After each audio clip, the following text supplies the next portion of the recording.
परम मंगल में परात प्रखलेश्वर अकारण करुणा वरुणालय भक्तवांछा कल्पतरु तरित्वित विनिंदित पीताम्बरधारी श्री बाल कृष्ण लाल की, प्यारे जगन्नाथ महाप्रभु की वांगमयी शब्दमयी प्रतिमूर्ति हमारे मध्य में विराजमान श्रीमद् भागवत महापुराण को बारंबार प्रणाम। संत जनों की परम कृपा से आप सब भगवत वृंदों की परम इच्छा से हमारे ओम प्रकाश जी और उनका पूरा परिवार, समस्त सारस्वत परिवार, इन सबके मधुर संकल्प के फलस्वरूप हम आप सब लोग गोपाल जी के पावन जन्मोत्सव के उपलक्ष्य में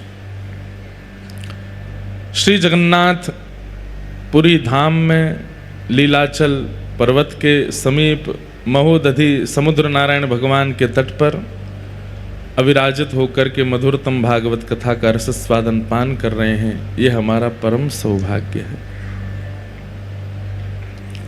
आज कथा का पंचम दिवस यहाँ प्रारंभ हो रहा है और आज परम पूज्य श्री रघुवीर दास जी महाराज, महंत श्री बलराम कोट एवं श्री जगन्नाथ मंदिर परिचालन समिति के सदस्य महाराज जी मंच पर विराज रहे हैं। महाराज जी को बारंबार प्रणाम, बारंबार वंदन।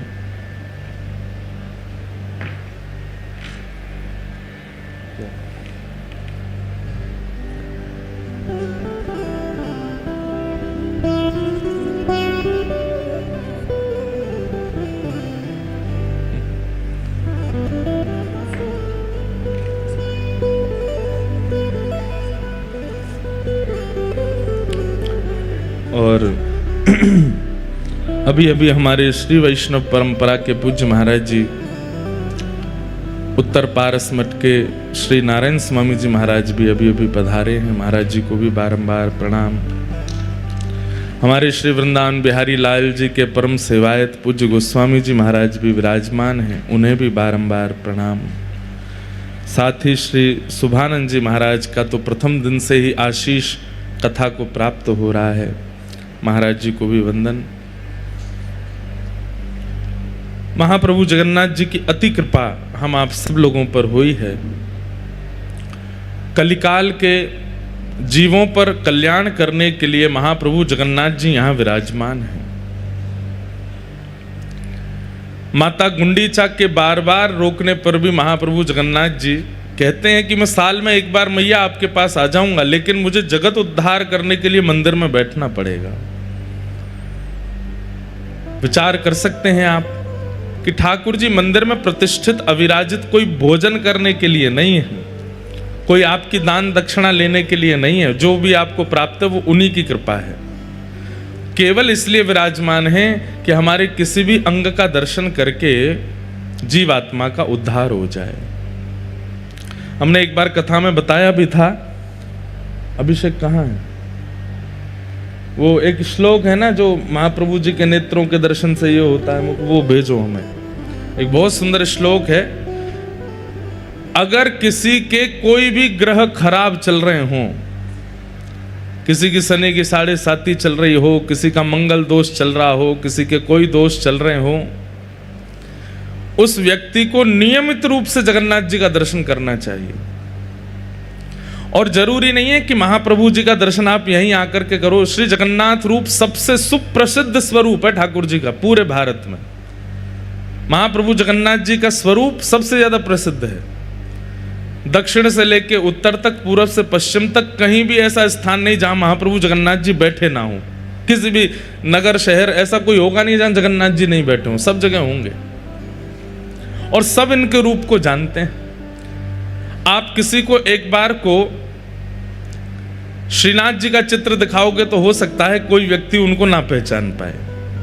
हो सकता है कि हमारे वृंदावन राधा रमन लाल जी, राधा वल्लभ जी, बिहारी जी का चित्र दिखाने पर भी हो सकता है वो व्यक्ति ये तो पहचान जाएगा ठाकुर जी हैं, वृंदावन के होंगे, पर कौन से हैं हो सकता है। दक्षिण में अब आंध्र प्रदेश में, नॉर्थ ईस्ट में, अरुणाचल प्रदेश आदि सब तरफ चले जाओ, वहाँ के लोग शायद इतना नहीं जानते होंगे, पर जगन्नाथ जी का रूप आप दिखा दो, सब पहचान जाएंगे कौन है। बोले ये जगन्नाथ जी हैं, ये महाप्रभु जगन्नाथ हैं, सब जानते हैं। सबसे प्रचलित ठाकुर जी हैं भारत के, महाप्रभु जगन्नाथ। तो आप दुनिया के किसी कोने में रहते हैं, आपका कोई भी ग्रह नक्षत्र खराब चल रहा हो, महाप्रभु जगन्नाथ जी का दर्शन करना नित्य प्रारंभ कर दीजिए। आपका वही ग्रह जो अत्यंत पीड़ादायी चल रहा है, अत्यंत कष्टदायी चल रहा है, महाप्रभु जगन्नाथ जी के नित्य दर्शन से सब मंगल हो जाएगा। संपूर्ण श्लोक है उस भाव पर कि कौन से अंग का दर्शन करने से कौन से ग्रह की निवृत्ति होती है, या कौन सा ग्रह जो बिगड़ रहा होता है वो पवित्र हो जाता है। ऐसे हमारे महाप्रभु जगन्नाथ हैं। लेकिन हम लोग स्वार्थी क्यों बने? मेरे मन में आता है कि हम लोग स्वार्थी क्यों बने कि जो ग्रह खराब है उस ग्रह वाले ही अंग का दर्शन करें। सर्वांगण महाप्रभु जगन्नाथ, आपको एक गुप्त बात बता दें, महाप्रभु जगन्नाथ जी का जो मुख है ये श्री कृष्ण है, और यहां अधर से नीचे का जो अंग है जो वस्त्र में लिपटा रहता है वो श्री किशोरी जी हैं, वो श्री राधा रानी है। क्यों? क्योंकि वस्त्रों के भीतर जो महाप्रभु जी का स्वरूप है वो गौर वर्ण है, और वस्त्रों के ऊपर जो महाप्रभु जी हैं ये श्याम वर्ण है। इसलिए राधा कृष्ण मिलत तनु है श्री महाप्रभु जगन्नाथ जी। इसीलिए महाप्रभु जी साड़ी पहनते हैं। महाप्रभु जगन्नाथ जी क्या पहनते हैं? साड़ी पहनते हैं। अगर उनकी पोशाक देखो तो बगलबंदी नहीं पहनते, पीताम्बरी नहीं पहनते। महाप्रभु जगन्नाथ जी वो तो इतने सारे वेश यहाँ पर हैं, लेकिन कभी आप दर्शन करो तो ऐसा खूब लंबे थान का वस्त्र ऐसे डाल करके ठाकुर जी बैठते हैं जैसे कुछ साड़ी पहन के आए हों। महाप्रभु जी तो ऊपर विराजमान है, और किशोरी जी तो हमारी सब जगह अंतर्मुखी ही हैं, सब जगह प्रकट रूप में दिख नहीं रही हैं हमारी किशोरी जी। वृंदावन में भी श्री बिहारी जी के बगल में गादी रूप में किशोरी जी हैं, राधा वल्लभ जी के बगल में गादी रूप में किशोरी जी हैं, श्री राधा रमण जी के बगल में मंजरी नाम रूप में किशोरी जी हैं। किशोरी जी का प्रकट दर्शन प्राचीनतम किसी भी मंदिर देवालय में आपको विशेष रूप से प्राप्त नहीं है।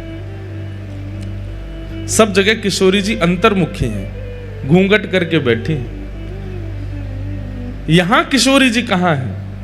तो जगन्नाथ महाप्रभु के मुख के नीचे का जो भाग है बिल्कुल गौर वर्ण है, वही श्री किशोरी जी हैं, वही श्री राधा रानी। सब लोग इधर देखो, हमारे ब्रज में तो किशोरी जी ने गिरिराज जी उठाए, यहां तो जगन्नाथ जी किशोरी जी ने उठा रखे हैं। जगन्नाथ जी को मुखमंडल किशोरी जी ने धारण कर रखो सबको दर्शन देने के लिए। और एक बात और कहते हैं बंधुओं, महाप्रभु जगन्नाथ जी को गीत गोविंद इतना प्रिय क्यों है? इतना प्रिय गीत गोविंद है महाप्रभु जी को कि उस समय गीत गोविंद के बड़े नियम हैं, बहुत ध्यान से सुनिए सब लोग। जो भी कोई गीत गोविंद का एक सर्ग का भी पाठ करते हैं उनको बहुत ध्यान धरना चाहिए कि आप किस स्थान पर बैठ करके गीत गोविंद बोल रहे हैं। क्योंकि श्री नाभाजी महाराज भक्तमाल जी में कहते हैं, ता सुनवे राधा रमण अवश्य पधारे। गीत गोविंद सुनने के लिए ठाकुर जी अवश्य आते हैं, और महाप्रभु जगन्नाथ जी की तो प्रसिद्धि है कि गीत गोविंद कहीं गाया जाता है किसी भी रूप में सही, महाप्रभु जी वहां आ जाते हैं। तो व्यक्ति को विचार करना चाहिए कि वह गीत गोविंद का पाठ स्थान, समय, परिस्थिति सब देख करके कहे कि अगर मैं यहां गीत गोविंद का पाठ करूंगा तो कहीं जगन्नाथ जी को आने में कष्ट तो नहीं होगा। अब आप गाड़ी चला रहे हैं और गाड़ी चल रही है आपकी 100 की स्पीड पे और आप गीत गोविंद गा रहे हो, तो गीत गोविंद गा तो आप रहे हो, लेकिन 100 की रफ्तार में जब गाड़ी चला रहे हो ठाकुर जी को कितनी तेज भाग करके आना पड़ेगा आपके पास, वो श्रमित ना हो जाए। उनको कष्ट नहीं होगा, लेकिन हमको विचार करना चाहिए। आप किसी ऐसे स्थान पर बैठे हैं जहां पवित्री नहीं है, शुद्धता नहीं है, बिल्कुल गंदगी पड़ी हुई है, और आपके गीत गोविंद चल रहे हैं, तो महाप्रभु जी को वहां आना पड़ेगा, उसका विचार कीजिए। कभी भी गीत गोविंद कर सकते हैं, लेकिन थोड़ा प्रयास करके आसपास देख लीजिए कि महाप्रभु जगन्नाथ जी अगर आएंगे तो उनको कोई कष्ट तो नहीं होगा, तभी गीत गोविंद गाइए। अगर आप गा देते हैं तो उसमें पाप कोई नहीं है, लेकिन एक प्रेमी का स्वभाव होता है कि वो अपने प्रियतम को कष्ट नहीं देना चाहता, महाप्रभु जगन्नाथ जी को कहीं कष्ट ना हो जाए। इसलिए चलते फिरते उठते बैठते खाते पीते हंसते सोते जागते समय करने में कोई अपराध नहीं, पर करना नहीं चाहिए, क्योंकि महाप्रभु जी को फिर श्रमित होना पड़ता है। इसलिए हमने नियम बताया कि गीत गोविंद जब भी करो पास में एक आसन लगाओ, शुद्ध आसन जिस पर कोई विराजा ना हो, उस शुद्ध आसन पर सुंदर इत्र लगाओ, इत्र लगा करके महाप्रभु जगन्नाथ जी का आवाहन करो, उसके बाद गाओ। देख लीजिए गाड़ी खड़ी हो, सुंदर छाया हो, बहुत टीक दोपहरी पड़ रही हो, चिलचिलाती धूप निकल रही हो, महाराज पैर बाहर धरे नहीं जा रहे हैं, खुद तो 16 टेम्परेचर पे एसी चला के बैठे हो, और उस समय गीत गोविंद गाने लगे, महाप्रभु जी को दौड़ के आना पड़ेगा। उनको धूप में वो विचार नहीं करेंगे कि धूप है, ताप है, आंधी तूफान बारिश क्या है, वो तो आ ही जाएंगे। इसलिए इन सब भावों का विचार करते हुए ही गीत गोविंद का पाठ करना चाहिए। महाप्रभु जी को गीत गोविंद क्यों प्रिय है? क्योंकि संपूर्ण गीत गोविंद महाकाव्य में जयदेव महाप्रभु ने किशोरी जी के चित्त में जो प्रेम है ठाकुर जी के लिए वही गाया है। किशोरी जी के चित्त में जो प्रेम है, किशोरी जी जिस लीला का चिंतन करती रहती हैं सदैव। अब गीत गोविंद का जो हम लोग एक सर्ग गाते हैं, उस सर्ग में एक पंक्ति आती है, कालिया विषधारा गर्जन जनरंजन जनरंजन।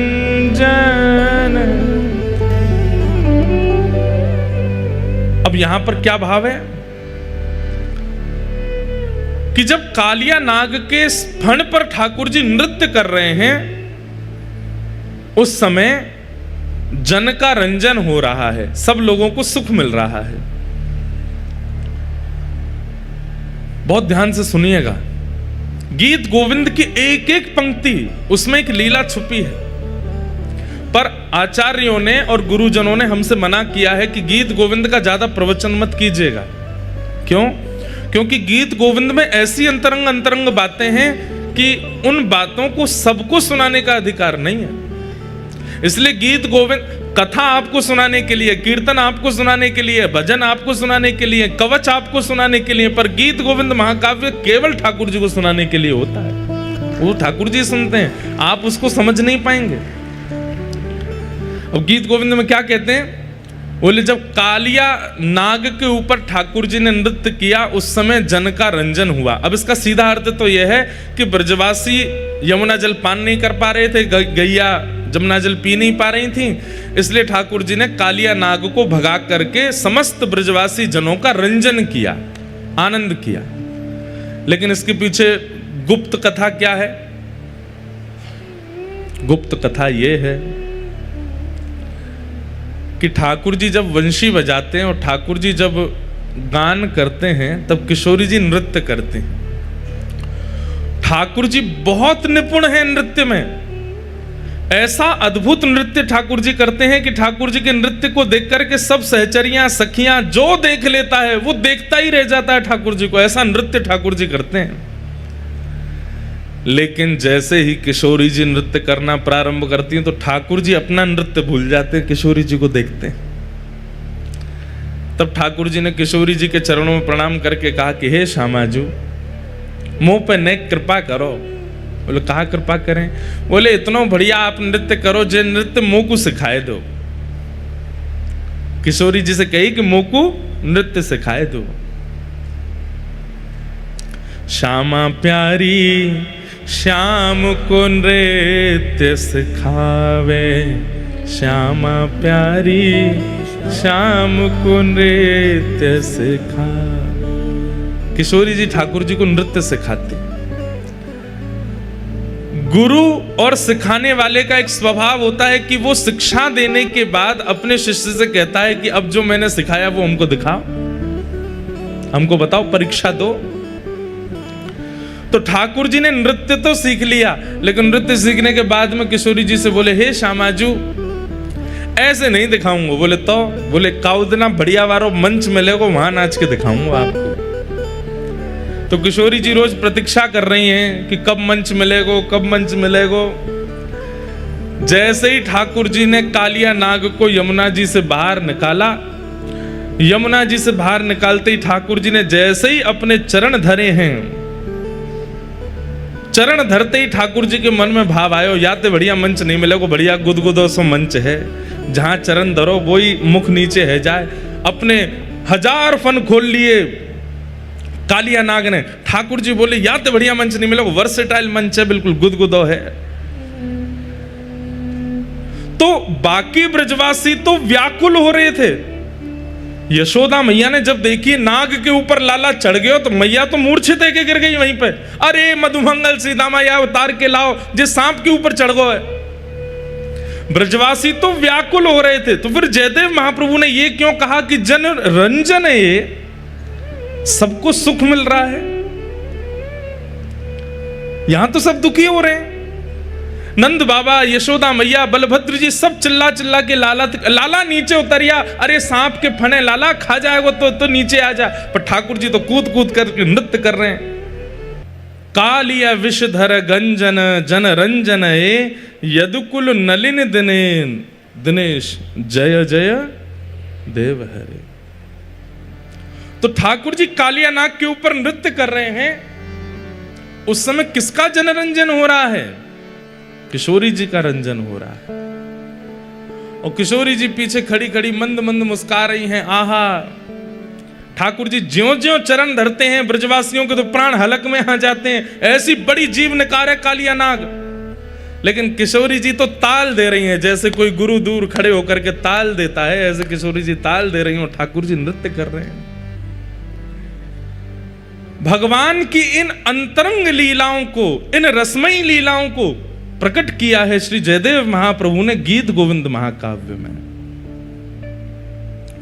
इसलिए ठाकुर जी, अभी जब हम ये पूरा प्रसंग गा रहे हैं, जैसे ही मैंने कहा कालिया विषधर गंजन, विश्वास मान लीजिएगा मंदिर में चाहे षोडशोपचार चल रहे हो, लेकिन जगन्नाथ जी दौड़ के पंडाल में आ गए हैं।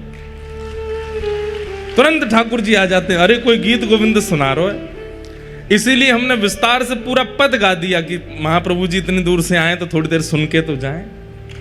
और जब आप लोग तो बैठे चुपचाप हमको देख रहे थे, पर हमको लग रहा था सामने कालिया नाग प्रकट हो गया और महाप्रभु जगन्नाथ जी उस पर नृत्य कर रहे हैं, भाव से नाच रहे हैं। वैसे तो हमारे वृंदावन चंद लाला बड़े छोटे और हल्के होंगे, कालिया नाग पे इतना जोर नहीं पड़ा होएगा। लेकिन अगर जगन्नाथ महाप्रभु कालिया नाग के ऊपर चढ़ गए होते,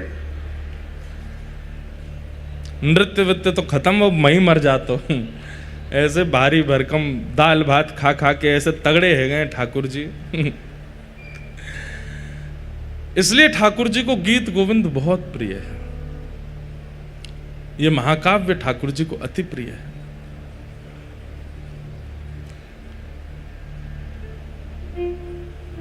ऐसे महाप्रभु जगन्नाथ जी ये राधा कृष्ण मिलत तनु हैं। आपको पता है महाप्रभु जगन्नाथ जी ऐसी माला नहीं पहनते। ऐसी माला मतलब जिन मालाओं में गांठ लगी हो, जो ऐसे गोल हो, पूरी जोड़ हो, एक ही हो, ऐसी माला महाप्रभु जगन्नाथ जी नहीं पहनते। कैसी पहनते हैं?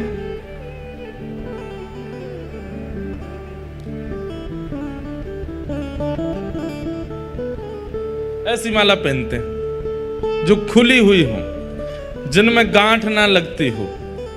उसके पीछे 2-3 कारण हैं। पहला कारण, महाप्रभु जगन्नाथ जी कहते हैं, भैया मैं कोई के बंधन में ना हूं, मुंह बांधो मत, मैं कोई के बंधन में ना हूं। इसलिए ठाकुर जी गांठ की माला नहीं पहनते, खुली माला पहनते हैं। और इसका सबसे उचित और सबसे विशेष कारण महाप्रभु जगन्नाथ जी कहते हैं, बोले भैया मेरे भक्त मुकु पुकारें मेरे भक्त मोकू बुलामे, और कहीं गीत गोविंद को पाठ चल रहे होगो, और कहीं मैंने गांठ की माला पहनी और मुंह दौड़वे में कहीं ये इरज गई, कहीं रुक गई, कहीं मुँह को रोक लियो तो मुँह को पहुँचे हुए में विलम्ब हो जाएगा।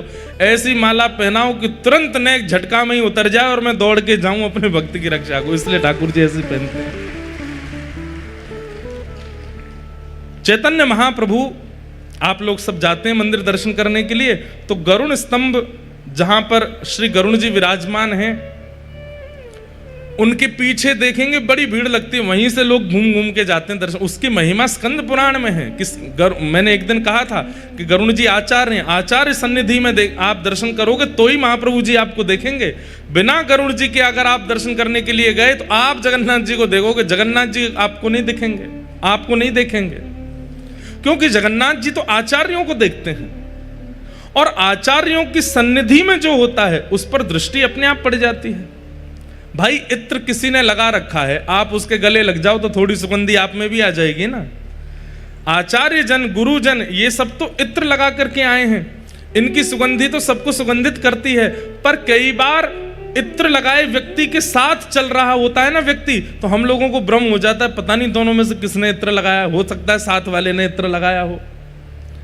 तो भक्ति की महक तो आ रही आचार्यों से, पर आचार्य की उंगली पकड़ के जब हम चलते हैं तो ठाकुर जी को भ्रांति हो जाती है कि ये महक आचार्य में तैयार रही है कि संगवारी में तैयार रही है, और इस कारण से आचार्य चरण की वजह से हम पर दृष्टि पड़ जाती है महाप्रभु जी की। गरुण जी आचार्य हैं, उनके पीछे जाकर के जब आप महाप्रभु जी को देखो, भले ही महाप्रभु जी का एक कोना दिखे, एक नेत्र ही दिखे, आप भीतर जाके सर्वांगण जगन्नाथ जी का दर्शन कर लोगे, उसका इतना महत्व नहीं है जितना गरुण जी के पास खड़े होकर के एक छोड़ को देखने का महत्व है। एक अंग ही दिख जाए महाप्रभु जी, तो वहां गरुण स्तंभ श्री चैतन्य महाप्रभु अपने जीवन काल में 2 बार भीतर गए हैं बस। बहुत ध्यान से सुनिएगा, श्री चैतन्य महाप्रभु अपने संपूर्ण जीवन काल में 2 बार जगन्नाथ भगवान के समीप गए हैं। एक बार जब पहली बार आए थे, जब पहली बार मायापुर नदिया ग्राम से श्री जगन्नाथ श्री चैतन्य महाप्रभु यहां पधारे, तो जहां से नील चक्र दिखना प्रारंभ हुआ वहीं से ही चैतन्य महाप्रभु दोनों भुजा उठा करके दौड़ने लगे, और इतनी द्रुत गति से दौड़े कि महाराज खूब प्रयास किया लोगों ने रोकने का, लेकिन नहीं रुक पाए। सिंह द्वार से प्रवेश किया, सिड्डियां ऐसे लांग रहे थे जैसे मानो कितनी इनके बड़े बड़े चरण हो, 4-4 सिड्डियां एक साथ चढ़ रहे थे, और ऐसी द्रुत गति में परिक्रमा लगा करके दौड़ करके आए और भीतर प्रवेश किया। गरुण स्तंभ के पीछे से दौड़ते हुए एक दोहरी पार, दूसरी दोहरी पार, तीसरी दोहरी पार, चौथी दोहरी में भीतर प्रवेश करके महाप्रभु जगन्नाथ जी को अंक से लगा लिया। पुजारी लोग दौड़े, अरे अरे अरे चिल्ला रहे थे सब लोग। यहां पे जब आप लोग भीतर दर्शन करने गए एक आध दिन, भीतर मतलब गर्भगृह में तो नहीं जाना चाहिए, चाहे कोई ले भी जाए तो भी नहीं जाना चाहिए। पहले तो गर्भगृह के दर्शन होते थे, हमने किए हैं गर्भगृह में अंदर जाके, महाप्रभु जगन्नाथ जी को स्पर्श भी किया है। लेकिन हमारे पुरी शंकराचार्य भगवान की आज्ञा कि भाई गर्भगृह में जीवित शालिग्राम है, अगर कोई सामान्य अंदर प्रवेश करेगा तो श्री शालिग्राम भगवान पर चरण रखने का उसको अपराध लगेगा। इसलिए केवल सेवायतों को अधिकार है, वो जा सकते हैं, बाकी किसी को नहीं जाना चाहिए। लेकिन चैतन्य महाप्रभु सीधे दौड़ करके गए और महाप्रभु जगन्नाथ जी को अपने अंक से लगा करके वहीं मूर्छित होकर गिर पड़े। तो जब आप लोग भीतर जाते हैं तब देखा होगा यहाँ के जो सेवायत कर्मी होते हैं वो कैसे चिल्लाते हैं, ए, जोर से चिल्लाएंगे, हाथ में लिए जोर जोर से मारेंगे डंडाओं को, उनको लगेगा कि हम ही पिटने वाले हैं एक देर में। ऐसे चैतन्य महाप्रभु जब भीतर चले गए तो सब चिल्लाए, अरे अरे कौन आया कौन आया कौन आया।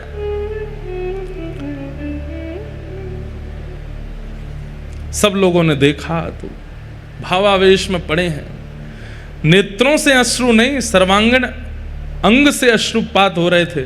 सब लोग उनको उठाने लगे, तभी वहां पर सार्वभौम भट्टाचार्य जी खड़े थे।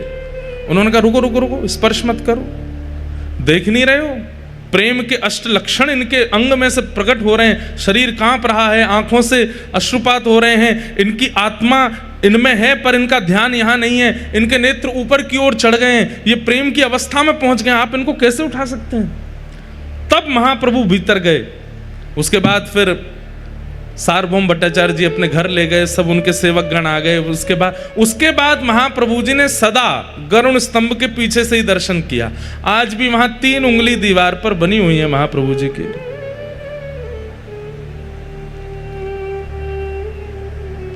आज भी महाप्रभु जी की 3 उंगलियां अंकित हैं गरुण स्तंभ के पीछे के दीवार पर। और दूसरी बार गर्भगृह में प्रवेश किया अपने लीला संवरण के समय। श्री चैतन्य महाप्रभु जब अपनी लीला विश्राम कर रहे हैं, उस दिन चैतन्य महाप्रभु दौड़ करके गए और भीतर जाकर के सब पीछे पीछे दौड़ रहे हैं, कोई देख नहीं पाया, दौड़ करके गए गरुड़ स्तंभ के पीछे से होकर के धौरी पार 1 2 3 4 5। और जैसे ही महाप्रभु जगन्नाथ जी के गर्भगृह में प्रवेश हुए, महाप्रभु जगन्नाथ जी का जाकर के गाढ़ आलिंगन किया। महाप्रभु जी ने तुरंत दोनों दरवाजे बंद कर दिए मुख्य, और जब खोल करके भीतर देखा तो श्री चैतन्य महाप्रभु जगन्नाथ जी में विलीन हो गए, महाप्रभु जी में विराज के। इन 2 बारों के अलावा महाप्रभु जगन्नाथ जी का दर्शन स्वयं चैतन्य महाप्रभु जी ने भी भीतर जाके नहीं किया, दूर से ही करते थे।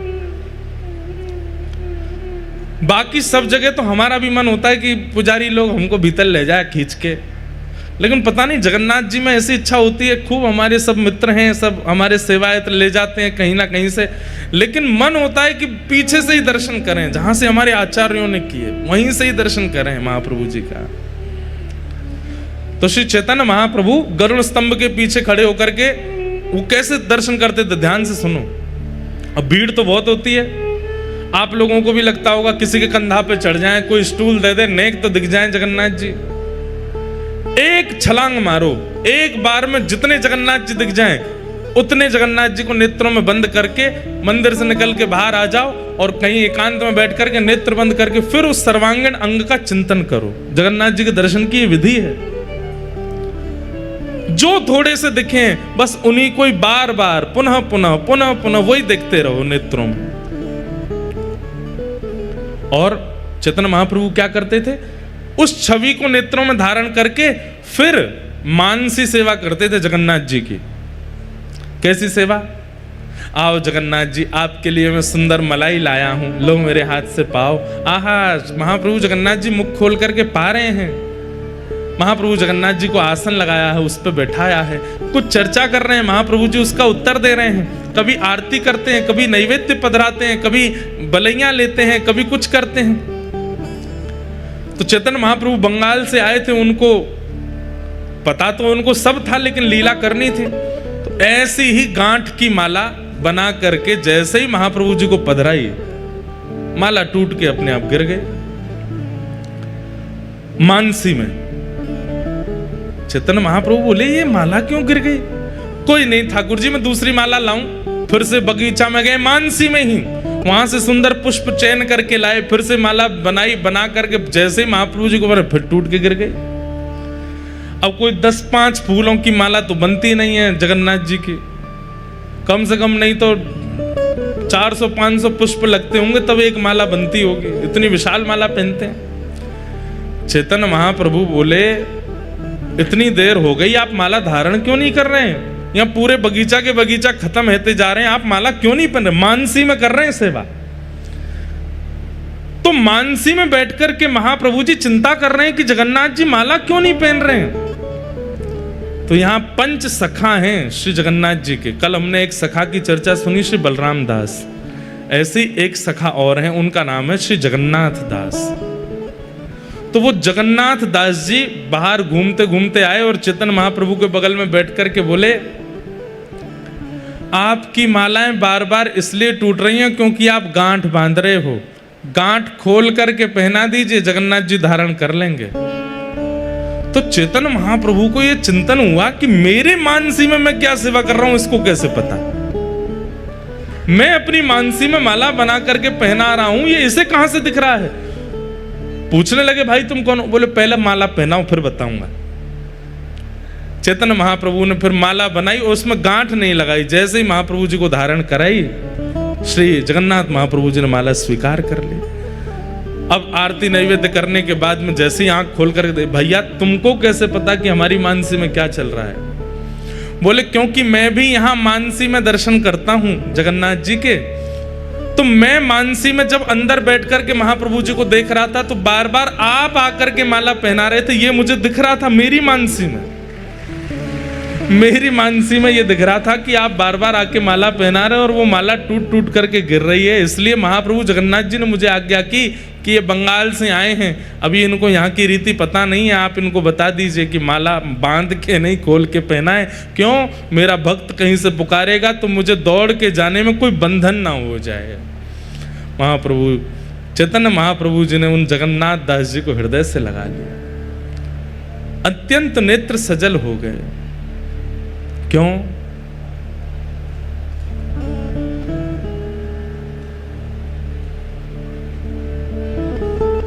जो हरि को प्रिय है वो हमें अतिशय प्रिय हो जाए तो हरि के भी हम प्रिय हो जाते हैं। समझ में आई बात? जो ठाकुर जी को प्रिय हैं वो अगर हमारे प्रेमी बन जाएं तो उनके नाते से ठाकुर जी के हम प्रेमी बन जाएंगे। चैतन्य महाप्रभु ने उनको हृदय से लगा लिया। बोले जय हो जगन्नाथ दास जी, आप तो इतने अत्यंत प्रिय हैं श्री जगन्नाथ जी के, आपको सब पता है उनकी मानसी में क्या सेवा होती है, क्या होता है, आप मेरे हृदय में झांक करके देख लेते हैं। मैं आपको प्रणाम करता हूं। तो महाप्रभु जगन्नाथ जी ने महाप्रभु चैतन्य महाप्रभु ने सदैव जगन्नाथ महाप्रभु का दर्शन गरुड़ स्तंभ के पीछे से ही किया, वहीं से दर्शन करना चाहिए। लेकिन जो शास्त्रों में आज्ञा है कि महाप्रभु जी का दर्शन करने से कौन कौन से ग्रह नक्षत्र ठीक होते हैं, ध्यान से सुनो। दाईं आंख में सूर्य का निवास है। श्री जगन्नाथ महाप्रभु की दाहिना नेत्र जब आप देखते हैं तो आप साक्षात सूर्य का दर्शन कर रहे हैं। बाएं नेत्र में चंद्रमा का निवास है। ये दोनों सूर्य चंद्र हैं। जगन्नाथ महाप्रभु की जो नासिका है ये मंगल ग्रह है। जिनको मंगल दोष हो वो खूब सर्वांगीण अंग का दर्शन करो, परंतु बार बार महाप्रभु जी की नाक ही देखते रहो, आपका मंगल ग्रह पवित्र हो जाएगा। और अधर बुध ग्रह है। ये मुखमंडल अधर जो है ये बुध हैं, इनका दर्शन करने से बुध पवित्र होते हैं। महाप्रभु जगन्नाथ जी का तिलक जो है ये गुरु बृहस्पति ग्रह हैं, ये बृहस्पति हैं। तिलक का दर्शन करने से बृहस्पति ग्रह मंगलकारी हो जाते हैं। महाप्रभु जगन्नाथ जी के मुख के जो चारों कोने हैं, दो इधर और दो इधर, ये कोने जो हैं मुख के चारों कोण जो हैं वो शुक्र ग्रह हैं। उनका दर्शन करने से शुक्र ग्रह पवित्र हो जाता है। महाप्रभु जगन्नाथ जी का जो संपूर्ण काला वर्ण है, जो कृष्ण कांति दिखती है नेत्रों के बीच में और यहाँ मुखमंडल के ऊपर, ये काली कांति जो है ये शनि ग्रह है। जिनको शनि की 7.5 चलती हो वो महाप्रभु जगन्नाथ जी के उस काले वर्ण का ही दर्शन करते रहे। महाप्रभु जगन्नाथ जी का जो स्वर्ण किरीट मस्तक पर लगाया जाता है यहाँ पर, वह राहु ग्रह है। उसको दर्शन करने से राहु की दशा मंगलमयी हो जाती है। मुख के नीचे का संपूर्ण जो श्री विग्रह जिन्हें किशोरी जी का रूप माना जाता है, उनका दर्शन करने से क्रेतु ग्रह पवित्र होते हैं। ऐसे महाप्रभु जगन्नाथ जी के सर्वांगीण अंग का यदि कोई व्यक्ति नित्य दर्शन करता है, उसके कोई भी ग्रह हानिकारक नहीं होंगे, सब मंगलकारक हो जाएंगे। ऐसे महाप्रभु जगन्नाथ जी का स्वरूप है। इसलिए आप दुनिया के किसी भी कोने में रहिए, महाप्रभु जगन्नाथ जी का नित्य दर्शन किया कीजिए। और इसी भाव से करो, पहले दोनों नेत्रों का दर्शन करो, फिर अधर का दर्शन करो, फिर ठाकुर जी के चारों कोने का दर्शन करो, फिर काली माँ का दर्शन करो, नासिका का दर्शन करो, सर्वांगण अंग में यहाँ पर जो स्वर्ण किरीट उसका दर्शन करो, तिलक का दर्शन करो, फिर नीचे के अंग का दर्शन करो। सर्वांगीण जगन्नाथ जी को देख करके नमस्कार करके अपने कार्य में प्रस्तुत हो जाओ। आपके सारे ग्रह ग्रह प्रतिकूल क्यों होते हैं? क्योंकि ग्रह को जो अनुकूलता आपसे चाहिए वो उन्हें मिल नहीं रही है। जैसे शनि की 7.5 बुरी नहीं होती, कई लोगों की शनि की 7.5 होती है, वो उन 7 सालों में ही चरम स्थिति को प्राप्त कर लेते हैं यदि उनके काम अच्छे होंगे तो। ग्रह का प्रसन्न होना बहुत आवश्यक है, और इन ग्रहों को प्रसन्नता मिलती है जब महाप्रभु जगन्नाथ जी का सर्वांगीण अंग का व्यक्ति दर्शन कर लेता है।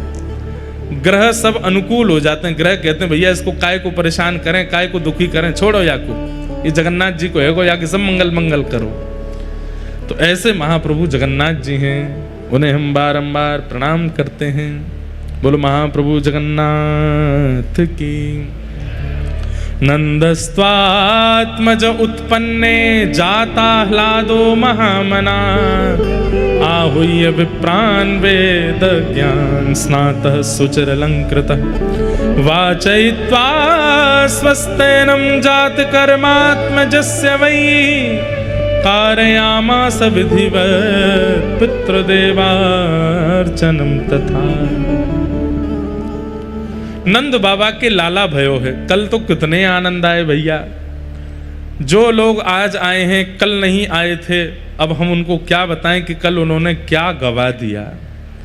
कल इतना सुख महाप्रभु जगन्नाथ जी ने कराया, अनुकूल वातावरण हो गया, मंदम मंदम जलधारा आकाश से गिर रही थी, यहाँ दधी काना मचा था। अब तो हमारी प्रसिद्धि हो गई, हर कथा में यजमान कहते हैं दधी काना करो। मैंने कि भैया सब जगह नहीं होता है, जहाँ पे हमको सुख मिलता है हम वहीं करते हैं, जहाँ पे हमारे लाल जी का मन होता है वहीं होता है। मन था। और वैसे एक बात बोलें, जितने भी हमारे उड़ीसा के वैष्णव जन यहाँ कथा में आ रहे हैं, कौन कौन है जो उड़ीसा से कथा में पधारे? हाथ ऊपर करो। देखो कितने सबरे उड़िया वासी हैं। आप सब लोगों के लिए हम एक और खबर सुना दें। आगामी वर्ष की स्नान पूर्णिमा पर हम पुनः कथा करने के लिए जगन्नाथपुरी आ रहे हैं, और स्नान पूर्णिमा से एक दिन पहले कथा विश्राम होगी। एक दिन पहले कथा विश्राम हो जाएगी, और फिर स्नान पूर्णिमा जब अपनी स्नान वेदी पर आकर के महाप्रभु जगन्नाथ जी बैठेंगे, सब लोग जाएंगे, बढ़िया प्रेम से महाप्रभु जी का दर्शन करेंगे, स्नान यात्रा होगी, और ऐसे हम लोग यहाँ सुख, वहाँ जगन्नाथ जी को स्नान करा के आएंगे, और फिर यहाँ वापस जहाँ पे भी कथा होगी, जिस भी स्थान पे कथा होगी, वहाँ पे पंडाल में आके फिर गिरधर लाल जी की स्नान पूर्णिमा करेंगे, उनको स्नान कराएंगे, और फिर महाप्रभु जगन्नाथ जी, फिर गिरधर लाल जी के स्नान के बाद फिर हम सबरे जाकर के महोदधी में स्नान करेंगे। तो ऐसा क्रम बन रहा है कि महाप्रभु जगन्नाथ जी की स्नान पूर्णिमा पर इस बार कथा का क्रम। स्नान पूर्णिमा पता क्या है? श्री जगन्नाथ जी का हैप्पी बर्थडे है, जगन्नाथ जी का जन्मोत्सव है। महाप्रभु जगन्नाथ जी गुंडीचा महारानी के यहाँ पर जो इस विग्रह में प्रकट हुए वो स्नान पूर्णिमा के दिन ही हुए, और उस दिन महाप्रभु जी का जन्मोत्सव माना जाता है। तो बहुत जल्दी है, अब तो कुछ ही महीने रह गए हैं, फिर आएंगे महाप्रभु जी के सामने, खूब बढ़िया मधुरतम आनंद करेंगे, कथा सुनेंगे, और फिर प्रयास करेंगे। वैसे तो देखो स्नान पूर्णिमा और रथ यात्रा इतनी भयंकर चिलचिलाती गर्मी पड़ती है जगन्नाथपुरी में, और गर्मी तो गर्मी पड़ती है, इतने पसीना आते हैं हमने तो अनुभव किया है कि शरीर शांत ही नहीं रहता है। ऐसा लगता है कि स्नान पूर्णिमा वाले दिन जगन्नाथ भगवान नहा करके खींच गए हों, रुक जाओ दारी क्यों, तुमने इतना नहाया मुझको, रुक जाओ, तुम्हारे अंग ते जल जावेगो, नहीं नहाते ही रहोगे। ऐसी गर्मी जगन्नाथपुरी में पड़ती है कि नहाते ही रहते हैं यहाँ पे। लेकिन एक बार स्नान पूर्णिमा पे कर जाएंगे, और फिर उसके अगले साल, या वैसे तो 28 तक सब कथाओं का क्रम है, लेकिन बहुत जल्दी फिर रथ यात्रा पर भी कथा करेंगे। पूरी रथ यात्रा में यहाँ विराजें, और कथा का समय रखेंगे रात्रि 10 बजे से 2 बजे तक क्यों? पूरे दिन तो रथ यात्रा में रहेंगे, सोने का काम नहीं है, निद्रा हम लोगों से बहुत दूर रहती है पूरे दिन रथ यात्रा करेंगे, रात में कथा सुनेंगे। और 1 घंटा 2 घंटा जितना सत्संग हो जाए अच्छा है। उस दिन सब बस बातें ही किया करेंगे, आज रथ यात्रा में क्या अनुभव किया, आज महाप्रभु जी क्या कर रहे थे, आज जगन्नाथ जी का कैसा भाव था। ऐसे हमारे जगन्नाथ महाप्रभु के चरणों में पुनः स्नान पूर्णिमा पर आएंगे। अभी से आप सब लोग अपनी तैयारी कर लीजिएगा, खूब प्रेम और भाव से महाप्रभु जी को फिर कथा सुनाने के लिए आएंगे।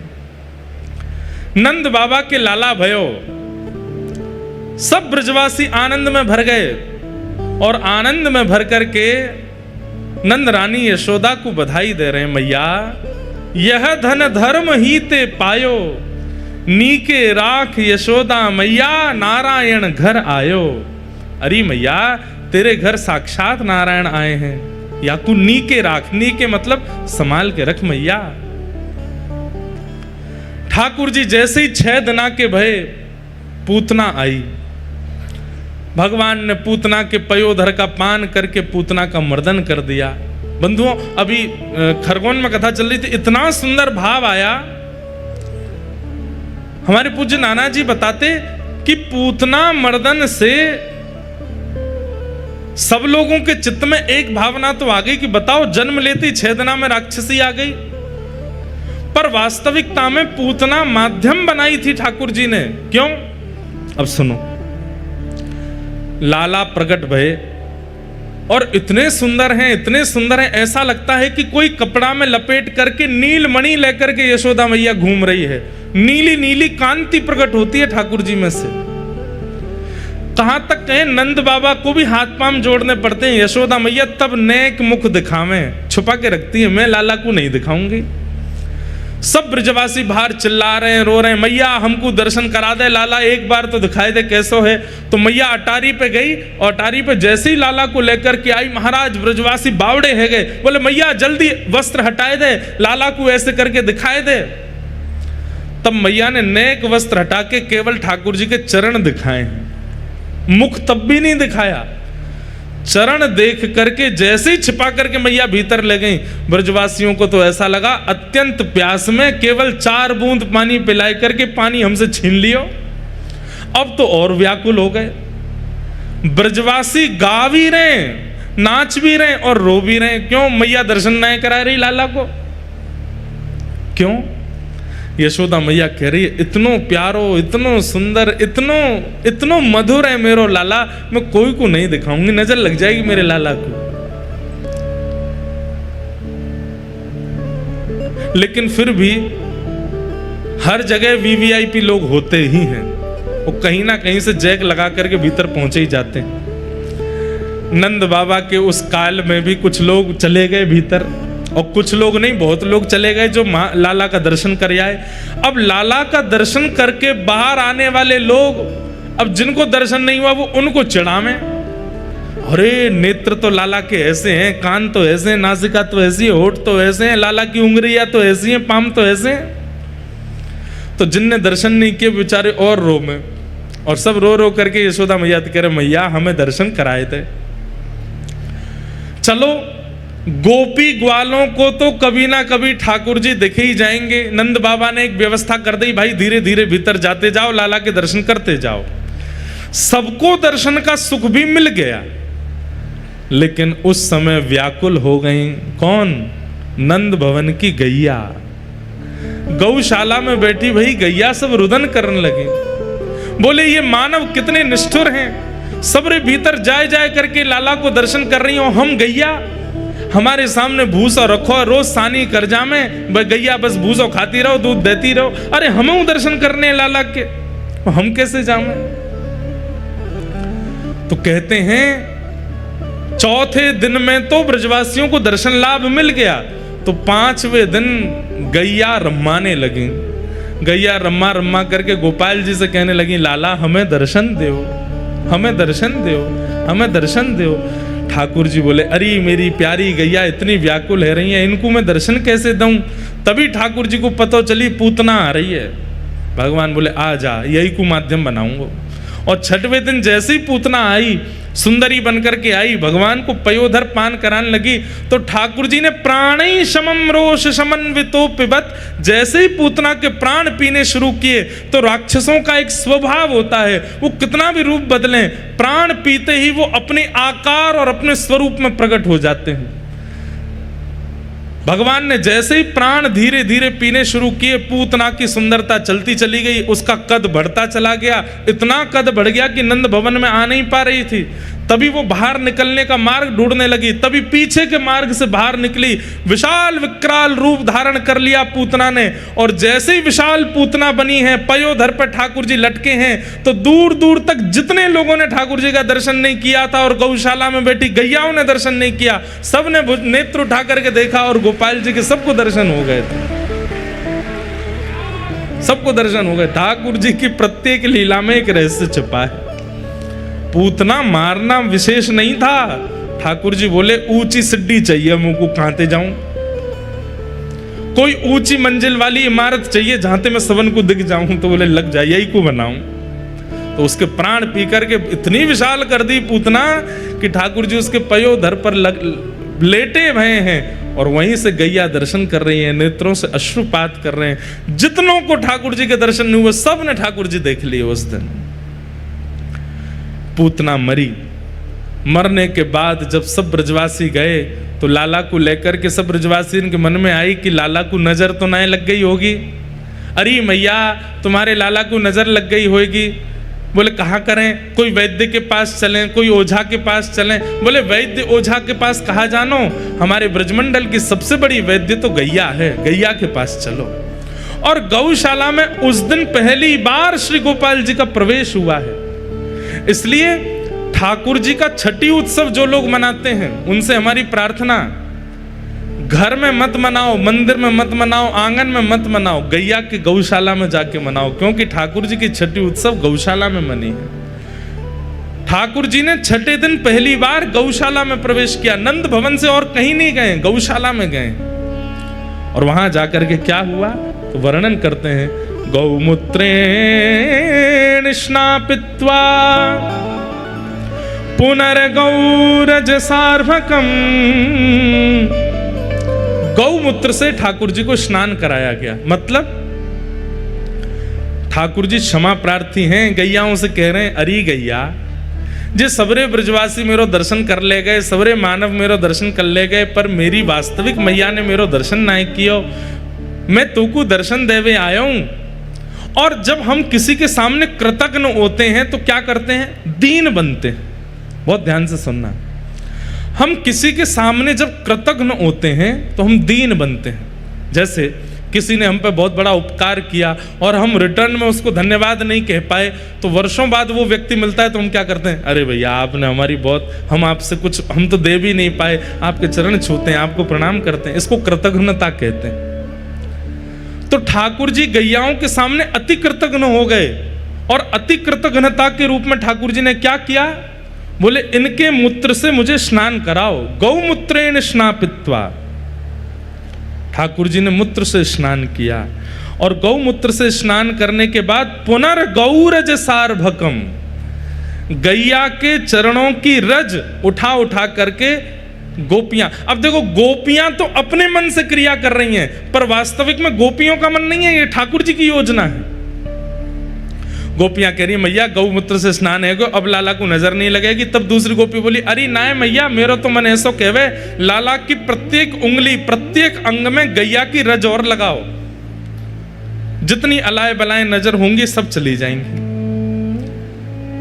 गोपियां अपने मन से क्रिया कर रही हैं, पर ये सब तो ठाकुर जी कृतज्ञता कर रहे हैं कि 6 दिनाते मैंने तुम्हें दर्शन नहीं दियो, मेरा अपराध स्वीकार करो। तो ठाकुर जी ने गौमूत्र से स्नान किया और गौरज उठा करके माथे से, अंग से, हस्तकमल से, नाभि से, चरणों से, सब जगह ठाकुर जी लगा रहे हैं। उस समय 9 लाख गायों के नेत्रों से अश्रु प्रवाह हो गया। कितने प्यारे हैं ठाकुर जी, सबका विचार करते हैं। अरे आप कहेंगे ये तो फिर भी चैतन्य है, ठाकुर जी जड़ पर भी कृपा करते हैं। आगे आप कथा सुनेंगे, ऊखल में बांध दिया जब यशोदा मैया ने दो वृक्ष खड़े थे, नलकूवर और मणिग्रीव। बंधुओं, एक बात बोलें, अधिकतर तीर्थों में, धामों में जितने भी वृक्ष हैं वो सामान्य वृक्ष नहीं है। तीर्थों में, धामों में जितने भी वृक्ष हैं वो दो रूपों में हैं। बहुत ध्यान से सुनिएगा। पहला, या तो कोई ऋषि, या तो कोई भक्त, या तो कोई महापुरुष, उनकी इच्छा थी कि मैं सदा इस धाम में रहूं और इसका कभी त्याग ना करूं, ऐसी कृपा मुझ पर कर दो। और इसी भाव से उन्होंने भजन किया, तो उनके भजन के प्रभाव से ठाकुर जी ने उन्हें वृक्ष बना करके भेज दिया। बोले रहो, अब सदा यहीं रहो, लोगों को छाया रूप में सेवा करते रहना। और हमारे धाम, आप कहेंगे किसने मांगा ऐसा वरदान? उद्धव जी। आशा महो चरण रेणुज श्याम हम श्याम वृंदावने किमपि गुलमलतौषधीनाम। उद्धव जी महाराज कहते हैं वृंदावन का पौधा बना दो, वृक्ष बना दो। क्यों? ताकि जब जब हवा चले तो इन ब्रजवासियों की रज उड़ उड़ करके मेरे तन को पवित्र करती रहे। तो किसी भी तीर्थ धाम में कोई भी वृक्ष है, अगर तीर्थ के क्षेत्र के भीतर उसका प्राकट्य हुआ है तो इसका मतलब या तो वो कोई ऋषि है, संत है, वो तीर्थ धाम में अखंड निवास की भावना से वृक्ष बन करके आए। पहली बात। और दूसरी बात, कई बार भक्तों से अपराध बन जाता है, कई बार ऋषियों से अपराध बन जाता है, कई बार वैष्णवों से अपराध बन जाता है। तो उस अपराध का उन्हें दंड यह मिलता है कि वो तीर्थ में वृक्ष बन के खड़े होते हैं। धूप, ताप, वर्षा सब उनको सहनी पड़ती है। इसलिए तीर्थों में, धामों में जो भी वृक्ष दिखते हैं उन सबको प्रणाम करो, क्योंकि वो निश्चित ही कोई भगवत भक्त ही है। नलकूवर, मणिग्रीव, ये कौन है? कुबेर के पुत्र। इनके द्वारा एक अपराध हुआ था और उस अपराध के कारण नारद जी ने इनको शाप दे दिया कि तुम जाकर के वृक्ष बन जाओ। और यही दोनों गोकुल में वृक्ष बन के खड़े थे। ठाकुर जी ने ऊखल बंधन लीला करके खिसक खिसक करके गए और दोनों वृक्षों का स्पर्श करके दोनों को मुक्त करके ठाकुर जी ने उनका उद्धार कर दिया। इसलिए हमारे वृंदावन में आप देखेंगे जो भजनानंदी महात्मा हैं, कभी उनको, उनके पीछा करिएगा। ऐसे पीछा मत करना, मतलब कभी वो निकलते हो ना, थोड़ी दूरी बनाकर पीछे पीछे चलना और उनको देखना ही कैसे चलते हैं। तो आप देखेंगे उन महात्मा के मार्ग में जितने भी वृक्ष आएंगे सबको प्रणाम करेंगे, सबको दंडवत करेंगे। दो बातें इसके पीछे भी। पहली बात कि ये कोई वैष्णव हैं, इनको प्रणाम करेंगे तो इनकी कृपा हम पर होगी, हमारी भक्ति बढ़ेगी। और दूसरी बात, हम अभी राधा रमन जी दर्शन करके आए हैं, अब ये वृक्ष तो भीतर नहीं जा सकता, पर हमें दर्शन का जितना पुण्य मिला स्पर्श करके हम थोड़ा इनको दे देते हैं, ताकि इनको भी अनुभव हो जाए कि भीतर ठाकुर जी कैसे हैं। और बड़ी भावनाएं बंधुओं, कहां तक कहें। तो पूतना मर्दन लीला के माध्यम से ठाकुर जी ने गैयाओं को दर्शन कराया। ऐसे गौ पालक गोपाल जी को हम बारंबार प्रणाम करते हैं। धीमे धीमे ठाकुर जी नैकौर बड़े हैन लगे। 3 महीना के ठाकुर जी भये, जैसे ही करवट बदली महाराज, करवट उत्सव मनाया यशोदा मैया ने। सब ब्रजवासी आए, भगवान को आनंद कराने लगे। गदमदरा से लाला हैं, खूब हाथ पांव मोटे ताजे हैं। कोई गोपी गाल खींचे, कोई गोपी हाथ खींचे, कोई गोपी पाम खींचे। अच्छा एक बात बताएं, देखो हमारी कथा या तो आप ध्यान पूर्वक नेत्र खोल के सुना करो या फिर नेत्र बंद करके सुना करो। बस सो मत जाइयो, पतो चली नेत्र बंद किए कि लुढ़क गए। महाराज जी आप ही बोले थे। नेत्र खोल करके सुनेंगे तो हमें मत देखो, लीला का चिंतन करो। जो बता रहे हैं वो लीला कैसी है, और अगर देख करके वो लीला नहीं प्रकट होती तो नेत्र बंद करके जो शब्द सुनते हो उस लीला का चिंतन करो। अब देखो ठाकुर जी कैसे हैं, गदमदरा से हैं, खूब मोटे ताजे हैं ठाकुर जी। 3 महीना के लाला हैं। जैसे कभी फेविकॉल होता है ना, बड़े ड्राम वाला फेविकॉल, वो बड़ी सी किसी पात्र से ऐसे उसको निकालो तो ऐसे जेली जेली सी टपकती रहती है ना उसमें से। ऐसे ठाकुर जी के गाल हैं, बैठा दो तो यूं लटक जाते नीचे।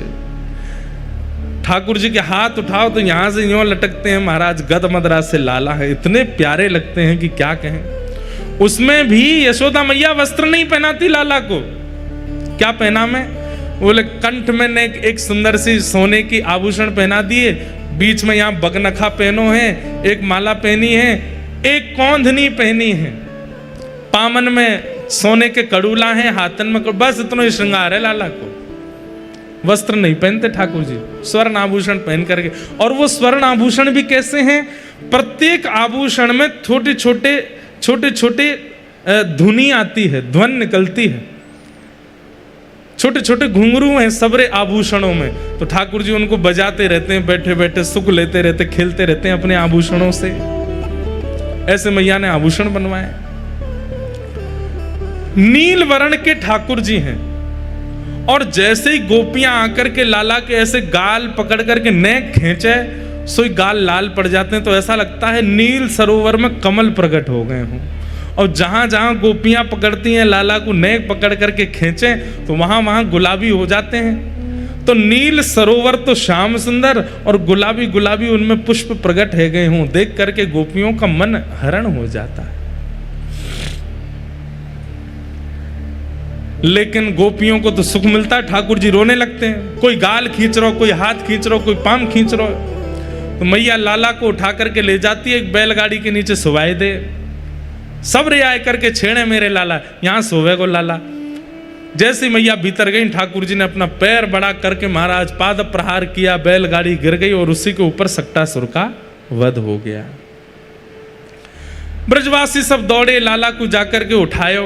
मैया ने पूछी बैलगाड़ी कैसे गिरी? तो बालक बोले मैया तेरे लाला नहीं गिरी है। मैया बोली हम बे नेक ससो मेरो लाला हिले डुले है ना है, और तुम कह रहे हो जाने बैलगाड़ी गिर दी। बंधुओं, महाप्रभु जगन्नाथ जी को देखो आप, कैसे महाराज विराजमान हैं, विशाल का स्वरूप है ठाकुर जी का। लेकिन इनकी लीलाएं बिल्कुल लालाओं जैसी हैं, छोटे बालक की तरह लीला करते हैं। रथ यात्रा में जब निकलते हैं ठाकुर जी, तो हम लोगों को तो बाहर पहुंडी दिखती ठाकुर जी की, आगे पीछे ऐसे घूमते हैं।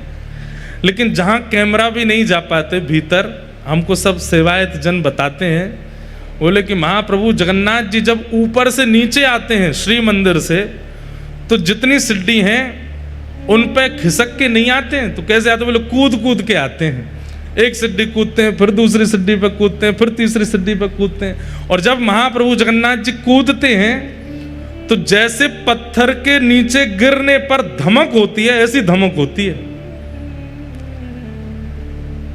मान जाते हैं भैया, हमारे जगन्नाथपुरी के पंडा पुजारियों जैसी मेहनत पूरे भारत में किसी मंदिर में नहीं है। इतनी मेहनत करते हैं,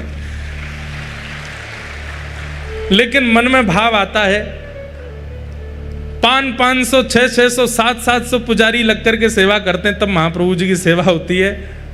अकेली यशोदा मैया लाला को कैसे संभालती होगी? ऐसे महाप्रभु जी, यशोदा मैया गोद में लेकर के लाला को दूध पिला रही है। दूध पीते पीते ठाकुर जी ने चिंतन किया, अरे तृणावर्त आ रहा है बवंडर के रूप में। सो ठाकुर जी बोले जे मोकू उड़ा के ले जाएगो, और अगर कहीं मोकू उड़ा के ले गए और मैं मैया को दूध पीता रहे तो मैया को भी उड़ा ले जाएगो, और मैया कहीं उड़ के आकाश में गई तो मैया के सामने मैं कैसे मारूंगा याकू? ऐसो कछु करना पड़ेगा कि मैया कहीं दूर जाए मुझे छोड़ करके, तभी मैं ऊपर जाके याकू मार के आऊंगा। आंगन में यशोदा मैया दूध पिला रही है लाला को। पीते पीते ठाकुर जी ने अपना इतना वजन बढ़ा लिया, इतना वजन बढ़ा लिया कि मैया बोली हाँ मेरे तो ऐसा लगे कि पामन में खून रुक गो है। लाला इतना दूध पीवे, ऐसो भारी भरकम सो है तो जारो है। मोह तो यूँ लगे कल को बड़ो है जाएगा, 4 आदमी उठावे को लगेंगे। ठाकुर जी मनी मन सोच रहे होंगे हाँ मैया जगन्नाथ रूप में जई होएगा, 4 आदमी उठावेंगे तब ही उठूंगा मैं, उठूंगा ही नहीं तो। 2 लोगों को आदमी लगते हैं उठाने के लिए, या तो वयोवृद्ध को या खूब सारे खूब तगड़ा हो उसको लोग लगते भाई उठो बैठो अब लेट जाओ अब डोल जाओ। महाप्रभु जी वृद्ध तो नहीं है, पर तगड़े हैं, खूब लोग लगते हैं उनको उठाने में।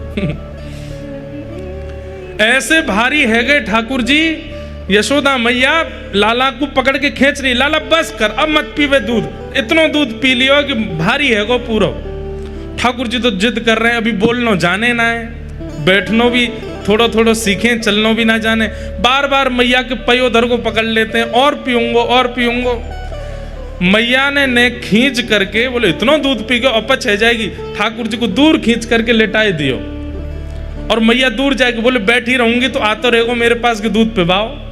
तो मैया दूर चली गई। ठाकुर जी बोले हो गई योजना पूरी, अब गई मैया, अब आ जा तृणावर्त। इतने में ही तृणावर्त बवंडर बनता हुआ जैसे ही नंद भवन में पहुंचा, ठाकुर जी को जैसे ही आकाश में उड़ा करके ले गया। नीचे तो ठाकुर जी गोपाल, आकाश में जाकर के ठाकुर जी ने अपने हाथ पांव सबरे सीधे के बोले आ दारी के तो बताऊं। तृणावर्त को गर्दन पकड़ करके महाराज आकाश से ही पृथ्वी पर पटक दियो। यहां ब्रजवासियों को लगी अरे हौवा आयो, उसको हमारे यहाँ हौवा बोलते हैं, वो जो बवंडर आता है ऐसे, हमारे यहाँ ब्रजभाषा में वो कहते हैं हौवा आगो। तो सबरे ब्रजवासी बोले हौवा आगो, लाला को लेके चलोगो आकाश में। सबरे ब्रजवासी पीछे पीछे दौड़े, परंतु रेत के भीतर ठाकुर जी ने क्या लीला की किसी को नहीं पता चला। तृणावर्त का वध कर दिया, बवंडर शांत हो गया। ठाकुर जी नीचे आकर के फिर से पौड़ गए। ब्रजवासी दौड़े दौड़े आए तो ठाकुर जी मंद मंद मुस्काए रहे थे। सब ने कही लाला को कहीं लगी तो नहीं, हाथ पांव ठीक है कि नहीं, सब ठीक है, चकाचक आनंद में ठाकुर जी तो तृणावर्त वध कर दिया। सक्टासुर का वध किया, पूतना का वध किया, तृणावर्त का वध किया। और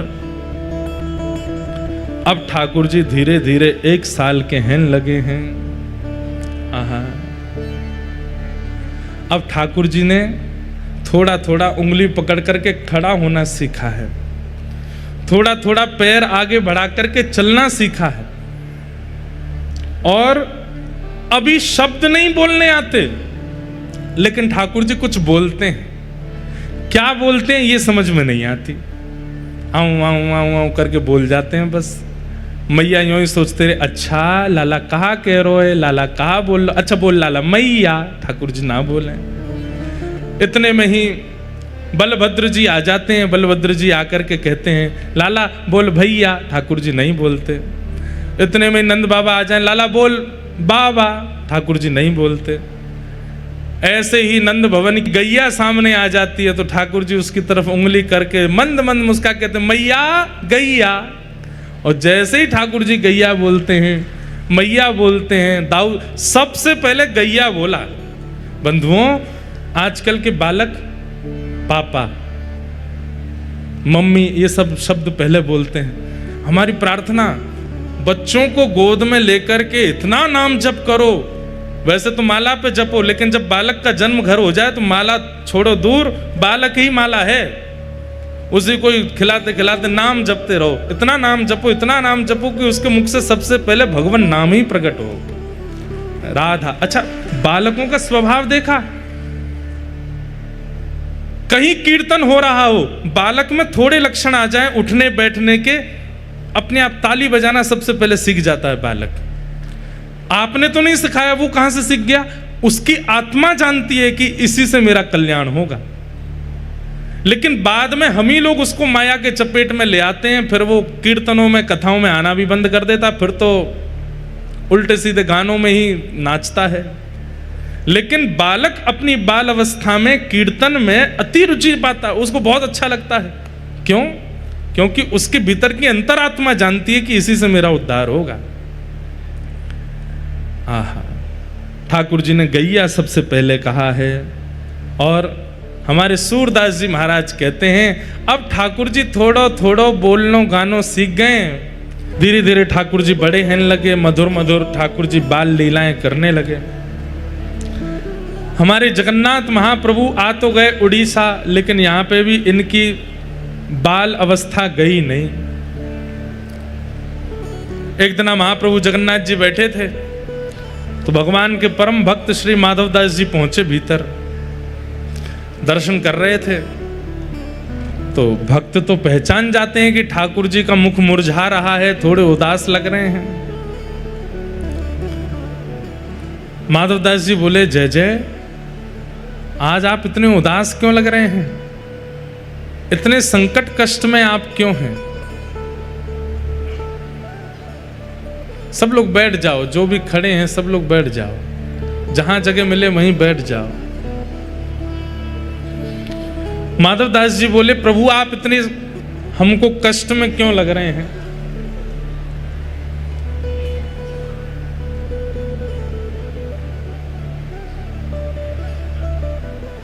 तो जगन्नाथ जी बोले, हमारा मन नहीं लग रहा। बोले, क्यों नहीं लग रहा? बोले, हम पूरी उड़ीसा में विराजमान तो हो गए, खूब बढ़िया चकाचक यहाँ पे पाते हैं दाल भात महाप्रसाद, लेकिन बचपन में जो हम लीला करते थे वो सब यहाँ नहीं कर पा रहे। बोले, क्या नहीं हो रहा? बोले, चोरी नहीं कर पा रहे, हम चोरी करने का मन हो रहा। माधवदास जी बोले, धीरे बोलो, जगन्नाथ बोलते हैं लोग आपको। क्या बोलते हैं? जगन्नाथ। पूरे विश्व की रक्षा करने वाले को जगन्नाथ कहते हैं। नाथ का मतलब रक्षक।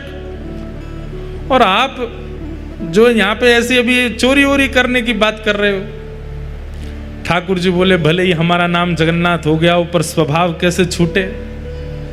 स्वभाव तो वही है हमारा। बहुत मन हो रहा है चोरी करने का। माधवदास जी बोले, तो फिर चले जाइए, क्यों, किसने रोका आपको? कर आओ चोरी।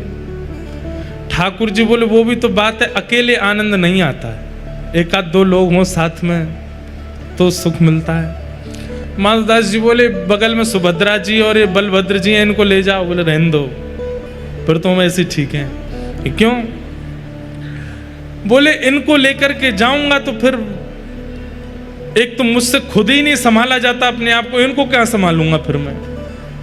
और बलराम जी हमारे वैसे क्रोधी हैं, चोरी में अगर पकड़े गए तो सीधा सर धड़ से अलग ही कर देंगे, उसका हत्या और हो जाएगी। और बल्कि बलराम जी तो ऐसे हैं, मैंने अगर इनसे कह दी कि चोरी करने जाना है तो पहले तो मुझे ही चार सुनाएंगे। और नेक्स्ट शर्म ना आवे, इतना बड़ो है गोए, भगवान बन गो, सब तो को आके प्रणाम करें, फिर वो चोरी करनो ना छोड़ रहो, चार तो मुझे सुनाएंगे। और फिर उसके बाद चोरी करने का मन बना भी दूंगा तो बलभद्र जी बड़ देव हैं, इनको बड़े देवता माना जाता है। ये जगन्नाथ जी यहाँ पे कहते हैं कि जगन्नाथ जी अगर कोई काम पूरा नहीं कर रहे हो तो बलभद्र जी से कह दो, और ऐसा कह के कह दो कि जगन्नाथ जी देख लो हमारी सुन नहीं रहे, हे दाऊ दादा देख लो ये हमारी बात मान नहीं रहे, आपका काम उसी समय हो जाएगा। वो बड़ देव हैं। बोले, अगर मैंने इनसे कह दी कि मुझे चोरी करनी है तो बलराम जी पूरी जगन्नाथपुरी को बुला लेंगे और सबसे कहेंगे हमारो लाला चोरी करने आएगा, व्यवस्था करो। ऐसी चोरी की क्या, फिर हमको सुख तो मिलेगा नहीं। बेचारे वहां जहां हम चोरी करने जाएंगे सब बेचारे कहें, लाला चोरी कर लो, आ जाओ हमारे घर आ जाओ, चोरी कर लो। दाऊ दादा के हल से इतना डरेंगे सब, हमको सुख नहीं मिलेगा। माधवदास जी बोले, तो फिर अब चोर कहां से लाऊं आपके लिए? किसको लेके आऊं? किसके साथ जाओगे चोरी करने? तो जगन्नाथ जी मंद मंद मुस्का के बोले, तुम बढ़िया हो, तुम चलो, तुम साथ दो तो हम कर लेंगे। माधवदास जी बोले, वयोवृद्ध शरीर है मेरा, शमशान बस कुछ ही दिन दूर रह गया है मुझसे, हाथ पांव में लकड़ियां, ये हाथ कांपते हैं, पैर कांपते हैं, क्या वयोवृद्ध बूढ़े आदमी के संग क्या चोरी करोगे आप? ठाकुर जी बोले, वो सब हम करवा लेंगे, तुम बस हाँ कर दो।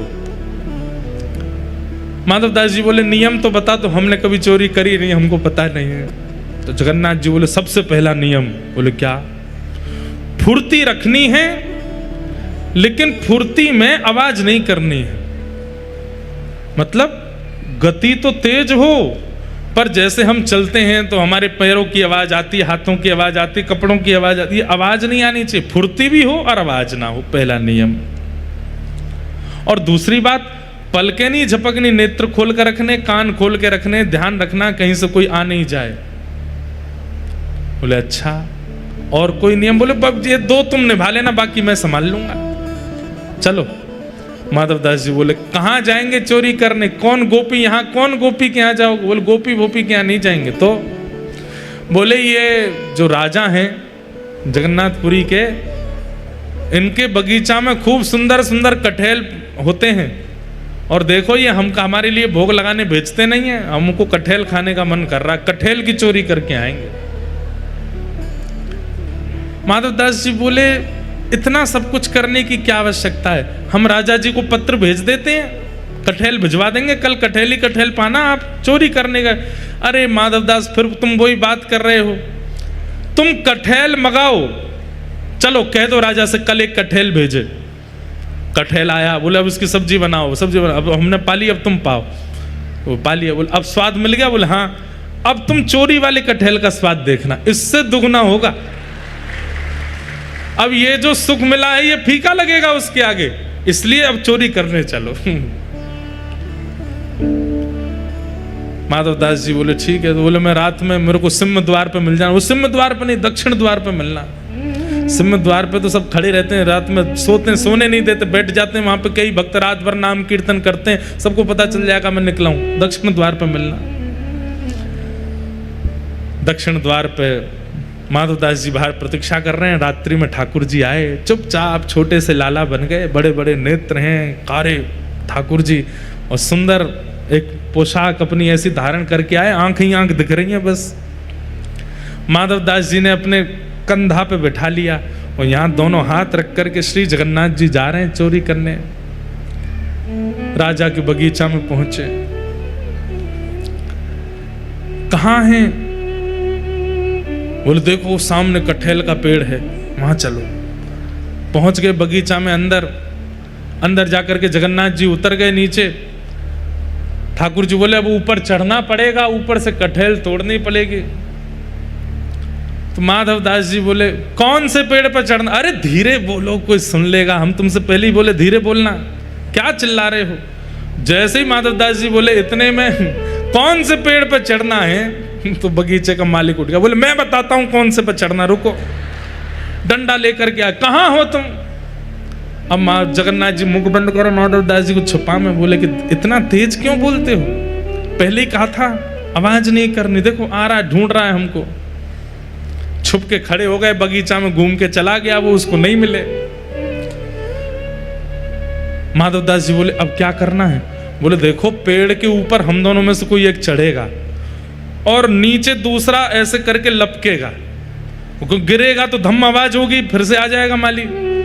तो माधवदास जी बोले आप तो लाला हो, इतना भारी आपका शरीर है, आप खुद ही धम्म से नहीं गिर जाओ, मैं चढ़ता हूं ऊपर। ठाकुर जी बोले तुम चढ़ो, हम पीताम्बरी करके खड़े, हम ले लेंगे गोद में। ऊपर चढ़ गए माधवदास जी, अब कटहल लेकर के। अब माधवदास जी ऊपर से चिल्ला के पूछ रहे कौन सा दूं, जे वाला कि वो वाला? ठाकुर जी बोले मरे खड़ो रहे ऊपर ही। इतने में ही बगीचा वाला बोले मैं बताता हूं कौन सा। ठाकुर जी तो वहां से भाज गए। अब ऊपर से माधवदास जी कटहल गिर रहे नीचे, धम्म। अरे ये धम्म आवाज आ रही है, आप लपक नहीं रहे क्या? नीचे माली बोला मैं लपकूंगा, आजा नीचे। माधवदास जी नीचे उतर करके आए बेचारे, ठाकुर जी तो भाज गए वहां से। माधवदास जी जैसे ही निकल करके नीचे आए, माली ने पकड़ करके 2-4 तो डंडा दिए, उनमें हाथ पांव बांध दिए, बोले रुक जाओ तुमको बताते हैं, सुबह होगी।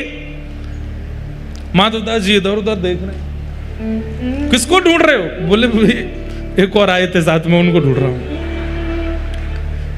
हमें तो कोई नहीं दिखा। बोले वो तो अंतर ध्यान हो गए होंगे, वो कहां दिखेंगे। ठाकुर जी भाज गए, सीधे मंदिर में जाके खड़े है गए, वो बढ़िया है। दूसरे दिन सुबह हुई, राजा को खबर मिली कि भाई हमारे बगीचा में कोई चोर घुसे थे रात को। सुबह सुबह राजा बगीचा घूमने आता था, तो जैसे ही बगीचा में आया तो देखा माधवदास जी पेड़ से लटके पड़े हैं। राजा उनको गुरु मानता था, तुरंत आकर के अरे गुरुदेव गुरुदेव गुरुदेव, ये कैसी लीला, जल्दी खोलो इनके। मालिक है, इनको नहीं खोलना, ये रात में कटहल चुरा रहे थे यहाँ से। अरे हमारे गुरुजी हैं, खोलो इनको। तुरंत खोला, माधवदास जी के नेत्र सजल हैं। राजा बोले भगवान गुरुदेव ये कैसा कौतुक, आप मुझे बोल देते, मैं आपने परसों भी तो मंगवाया तो मैंने कटहल भिजवाया, आप और इच्छा थी तो मैं और भिजवा देता। माधवदास जी बोले हमारा शरीर देख करके तुमको लगता है कि हम कटहल खाते होंगे? हमारे अंग में कहीं भी आपको ऐसे लक्षण दिखते हैं? हमारी जीवा इतनी चटोरी होगी कि हमको कटहल की इच्छा हो? तो बोले हमारी जगन्नाथपुरी में सबसे चटोरे कौन है? बोले कौन है? बोले सबसे ज्यादा स्वादिगर एक ही है, महाप्रभु जगन्नाथ। उनकी इच्छा हो रही थी कि भैया बहुत बड़े है गए, हमने चोरी नहीं करी, तो चोरी करने के लिए आपके बगीचे में आए थे, कटहल की चुराई करने के लिए हमको ऊपर चढ़ाया, सबरी बात बताई, और बोले वो तो भाग गए, इसने हमको पकड़ लिया। राजा के नेत्र सजल हो गए, चरणों में गिर गए, बोले मैं कितना बड़ा भाग्यशाली हूं, महाप्रभु जगन्नाथ मेरे बगीचे पर चोरी करने आए। और उसी दिन पूरा बगीचा महाप्रभु जगन्नाथ जी के ही नाम कर दिया। बोले अभी महाप्रभु जी का ही है, अभी हमारा नहीं है, अब यहाँ जो भी सामग्री सब महाप्रभु जी की। माधवदास जी बेचारे स्नान ध्यान करके निकले, समुद्र प्रणाम करने जाते थे रोज भोर में। जैसे ही समुद्र प्रणाम करने गए, सोई दूर देखा कालिया ठाकुर ऐसे ऐसे चलते आ रहे हैं। माधवदास जी बोले बहुत बढ़िया, भाज गए थे रात को? बोले हम तो नहीं भाजे, तुम चिल्ला क्यों रहे थे ऊपर पेड़ पे से? तो बोले तो तुम्हारी इच्छा पूरी हो गई, चोरी करनी है, चोरी करनी है, एक कटहल हाथ नहीं पड़ा आपके। बोले अब क्या करें? बोले चिंता नहीं करो, आप तो भाज गए थे, पर हम देखो रात में पिटे बंधे पूरा बगीचा आपके नाम करवा के आ गए, लो अब जाओ खूब प्रेम से कटहल पाओ। ठाकुर जी बोले माधव मन की मन में ही रह गई। बोले क्या चोरी? भाई नहीं। बोले तुम्हारे हाथ जोड़े, अब तुम खुद ही देख लेना कब करनी है। तो आज भी जगन्नाथ महाप्रभु की इच्छा पूरी भई नहीं है चोरी करवे की। है कोई अगर तो करो ऐसी व्यवस्था कि कभी महाप्रभु जी आवे और चोरी कर ले जाएं आपके घर से कछु। बंधुओं, अपनी बगीचे के पुष्पों को इसी भाव से तैयार करो, अपने बगीचे के सुंदर फलों को भी इसी भाव से तैयार करो, अपने घर की सब सामग्री को इसी भाव से तैयार करो कि कभी महाप्रभु जी की इच्छा पूरी हो जाए, कभी उनका ये भाव पूरा हो जाए, वो हमारे घर आवे। तू है सखी बड़ भाग बड़ी, नंदलाल तेरे घर आवत है। तू है सखी बड़ भाग बड़ी, नंदलाल तेरे घर। चाहे ठाकुर जी कितनी भी दूर चले जाएं वृंदावन से, पर वृंदावन की स्मृति ठाकुर जी के संग ही रहती है। वृंदावन की लीला ठाकुर जी कहीं नहीं छोड़ते। श्रीनाथ जी चोरी करते हैं, हमारे जगन्नाथ जी चोरी करते हैं, वहां द्वारिकाधीश चोरी करते हैं। बद्रीनाथ भगवान बेचारे वो तो तपस्या में वो कर नहीं रहे, पर करते तो वो भी होंगे, छोड़ नहीं सकते। ऐसे हमारे महाप्रभु जगन्नाथ, कैसा अनुग्रह ठाकुर जी का अपने भक्तों के ऊपर। कभी कभी हमें लगता है कि आज भी अनुग्रह ठाकुर जी करते हैं, आज भी लीला महाप्रभु जगन्नाथ कर रहे हैं, पर हमें अभी पता नहीं चल रहा है। हमारे जब समय निकल जाएगा तब कोई भक्त की गाथा निकलेगी इस काल के, उसके ऊपर कृपा कर रहे होंगे अभी भी ठाकुर जी। तो इस प्रकार ठाकुर जी की बाल लीलाएं ब्रज में चल रही हैं। सब ब्रजवासियों ने कही कि कोई ना कोई राक्षस लाला के ऊपर आक्रमण करें। आज 2 वृक्ष गिर गए, नलकुवर मणिग्रीव ऊखल में बंधे थे ठाकुर जी। ब्रजवासियों ने कहा कि हमारे लाला पे इतने संकट आमे, अब हमें यहाँ गोकुल में नहीं रहना चाहिए, अब कहीं और चलो। और तब कहाँ गए? श्रीधाम वृंदावन को प्रस्थान किया है कि वनम वृंदावनम नाम पशव्यम नवकाननम। वृंदावन चलो, वृंदावन चलो, वहां जाकर के विराजेंगे और वहीं रहकर के लाला की सेवा करेंगे। किशोरी जी के हृदय से प्रकट हुआ है वृंदावन, इसीलिए वृंदावन रसामृत पद में गाया, श्यामा हृदय कमल सो प्रगट्यो। और जब किशोरी के हृदय से प्रकट हुआ तो किशोरी जी के हृदय की प्रकट कमल को ठाकुर जी देख करके प्रसन्न हो गए। तो श्याम हृदय को भाए, श्यामा हृदय कमल सो प्रगटो, श्याम हृदय को भाए, वृंदावन प्यारो वृंदावन। ठाकुर जी वृंदावन आकर के अति सुख में हो गए। बहुत प्रिय लगता है ठाकुर जी को वृंदावन।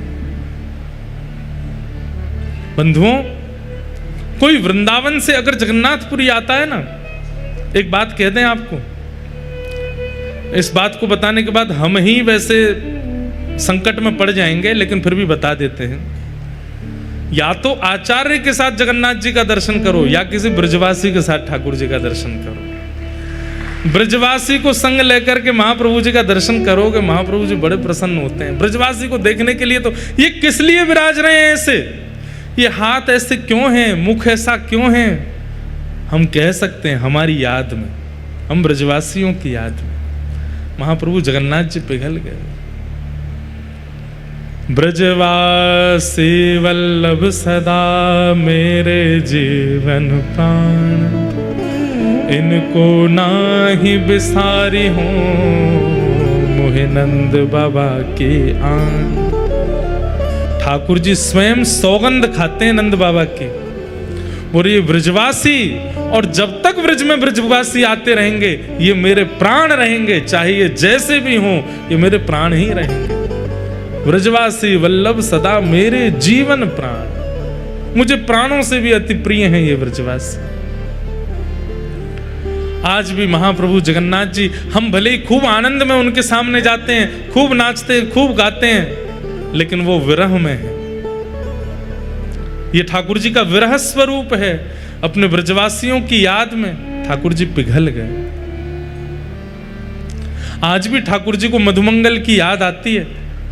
वो मधुमंगल जो सुबह उठता है ना, तो सुबह उठते ही हर व्यक्ति धीमे धीमे अपने नेत्र खोलता है, आंख एक साथ नहीं खुलती, लेकिन मधुमंगल तो आंख पे हाथ धर लेता है और हाथ पे हाथ धरते हुए स्पर्श करते हुए चलता है। अब मैं घर से बाहर आए गए हो, अब जे गली आ गई, आगे वाली गली तो अब मैं नंद भवन के सामने मुड़ गए हो, अब नंद भवन आए गए हो, और दहली के अंदर प्रवेश करते ही मैया, ओ मैया, हाँ लाला उठ गए हो, नाए अभी तो नाए उठो। तो मधुमंगल ऐसे ही बैठा रहता है, बोले मैया जब लाला उठ जाए तुम्हें बताइयो। यशोदा मैया जाए के कहे लाला तू आंखन पे हाथ धर के काई को बैठो। मैया मैं अगर पहली आंख खोल करके कोई और को देख लूं ना, मेरा पूरा दिन बर्बाद हो जाए, लेकिन मैं पहली बार जब लाला को देखूं तो मेरा पूरा दिन बड़ो मंगल जाए। मैया जब लाला उठ जाए तो मैं बताई दूं। ऐसे ही बैठे रहता मधुमंगल। इतने में ही पलना हिलता है, ठाकुर जी उतरते हैं। यशोदा मैया सबसे पहले जाके कहती अरे मधुमंगल देख लाला उठ गयो। ठाकुर जी के सामने आकर के मधुमंगल तब हाथ उठावे और सबसे पहले लाला को देखे, और लाला देखते ही वहां से भाज जाए और फिर जाके अपनो प्रसाद पावे, स्नान ध्यान करे। रोज देखे ठाकुर जी को, और कुछ नहीं देखना, सबसे पहले लाल जी देखे। ठाकुर जी को उस मधुमंगल की याद में यहाँ पिघल गए हैं कि मधुमंगल आज भी बाट निहार रहा है मेरी ब्रज में, और मैं गया नहीं। भगवान श्री कृष्ण जन कल्याण करने के लिए धराधाम पर आए, लेकिन ब्रज आकर के जो प्रेम ठाकुर जी को मिला, उसके बाद ठाकुर जी असमंजस में आ गए। अब मैं क्या करूं? यदि मैं ब्रजवासियों के पास रहूंगा तो विश्व कल्याण नहीं होगा, और विश्व कल्याण के लिए जाऊंगा तो ब्रजवासी मेरे कष्ट में आ जाएंगे। ठाकुर जी ने विश्व कल्याण को चुना, चले गए विश्व कल्याण के लिए। मथुरा, द्वारिका और महाभारत का युद्ध आदि करा करके गीता का ज्ञान दिया, लेकिन अपनी लीला के अंतिम का समय में ठाकुर जी अपनी लीला पूरी करने से पहले बड़ी ग्लानि होने लगी। विश्व कल्याण तो हो गया, लेकिन ब्रजवासियों को मैं सुख नहीं दे पाया, क्या करूं? तो ब्रजवासियों का जो कष्ट है, ब्रजवासियों की जो पीड़ा है, ब्रजवासियों का जो विरह है, ठाकुर जी के मन में आया, मैं उसका आस्वादन करूं। जितना विरह ब्रजवासियों ने मेरे लिए किया है, ये तो 100 वर्षों का विरह है। मैं आज प्रतिज्ञा धारण करता हूं, जब तक पृथ्वी रहेगी तब तक इन ब्रजवासियों के विरह में जगन्नाथ बन करके बैठा रहूंगा। रोज विरही होते हैं। हमें लगता है कि वो मुस्कुरा रहे हैं, हमें लगता है कि वो बड़े बड़े नेत्रों में श्रृंगार, बड़े श्रृंगार आदि, पर नहीं। महाप्रभु जगन्नाथ जी विरह में है, ब्रजवासियों के विरह में। इसलिए जब जाते हैं तो महाप्रभु जी को राधा नाम सुनाया करो, श्री महाप्रभु जी को ब्रजवासियों की याद बताया करो, जाकर के वार्ता किया करो, लाला हम ब्रजते आए हैं, ब्रज बड़ो आनंद में है, वहां पे सब ब्रजवासी बड़े प्रसन्न हैं, मैया यशोदा, नंद बाबा, मधुमंगल, सीतामा सब बड़े आनंद में हैं, तो महाप्रभु जी बड़े प्रसन्न हो जाते हैं कि कोई ने ब्रज की याद तो दिलाई।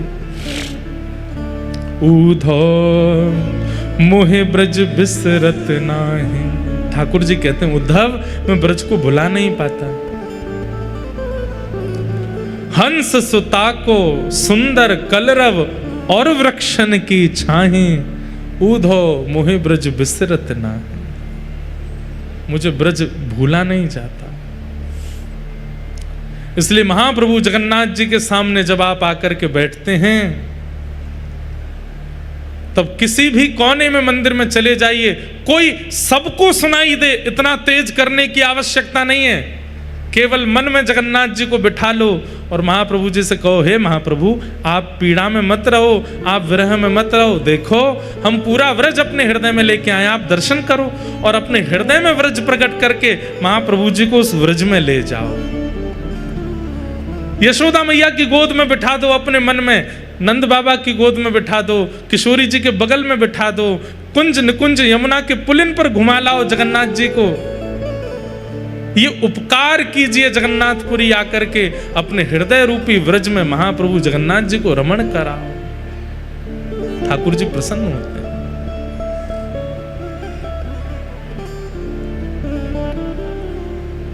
बहुत याद आती है ठाकुर जी को।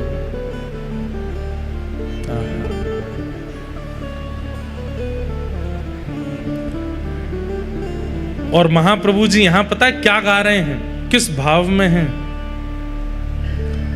राधे राधे करुणामयी कृष्ण प्यारी, मेरी सुधली जो श्री वृषभानु दुलारी। राधे राधे करुणामयी कृष्ण प्यारी, मेरी सुधली श्री कृष्ण। बंधुओं, जब आप वृंदावन जाते हैं ना, तो वृंदावन की एक एक गली मोहल्ला कुंज निकुंज सबका दर्शन करके अपने हृदय में उसकी स्मृति बना लो। ऐसी गली है, ऐसे आंगन है, ऐसे प्रसाद है, ऐसा मंदिर है, ऐसा उत्सव है, ऐसे ब्रजवासी हैं, ऐसी यमुना जी हैं, ऐसा ब्रजमंडल है। सबकी स्मृतियां अपने हृदय में, जैसे हम फोटोज खींच के लाते हैं, सोशल मीडिया पे अपने मित्रों को दिखाते हैं, घर के लोगों को दिखाते हैं, ऐसी सारी स्मृतियां हृदय में लेके आओ और प्रतीक्षा करो। अब जब भी अवसर मिले जगन्नाथपुरी जाने का और महाप्रभु जगन्नाथ जी के सामने आकर के वो सारी स्मृतियां जगन्नाथ जी को दिखाओ। ऐसी गली है, ऐसी यमुना जी हैं, ऐसे उत्सव हैं, ऐसे ब्रजवासी हैं, महाप्रभु जगन्नाथ जी प्रसन्न हो जाते हैं। कोई ने मुझको व्रज की याद दिलाई है, कोई ने मुझको वृंदावन की याद दिलाई है, वृंदावन को स्मरण करायो है।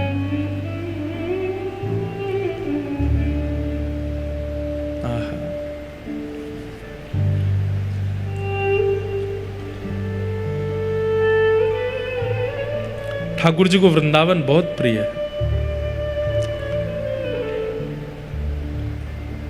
चरित्र आता है, आज से 500 साल पहले कोई वृंदावन से जगन्नाथपुरी दर्शन के लिए निकला और जैसे ही उनका वृंदावन से निकलना हुआ, यहां हजारों किलोमीटर दूर जगन्नाथपुरी में ब्रह्मवेदी पर बैठे महाप्रभु जगन्नाथ झूमने लगे।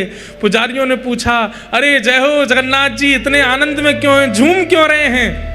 महाप्रभु जगन्नाथ जी के अश्रु प्रकट हो गए। मेरे व्रज से कुछ लोग आ रहे हैं जगन्नाथ दर्शन करने के लिए, मुझे बड़ी प्रसन्नता हो रही है। वो कब आएंगे, मैं कब उनको देखूंगा?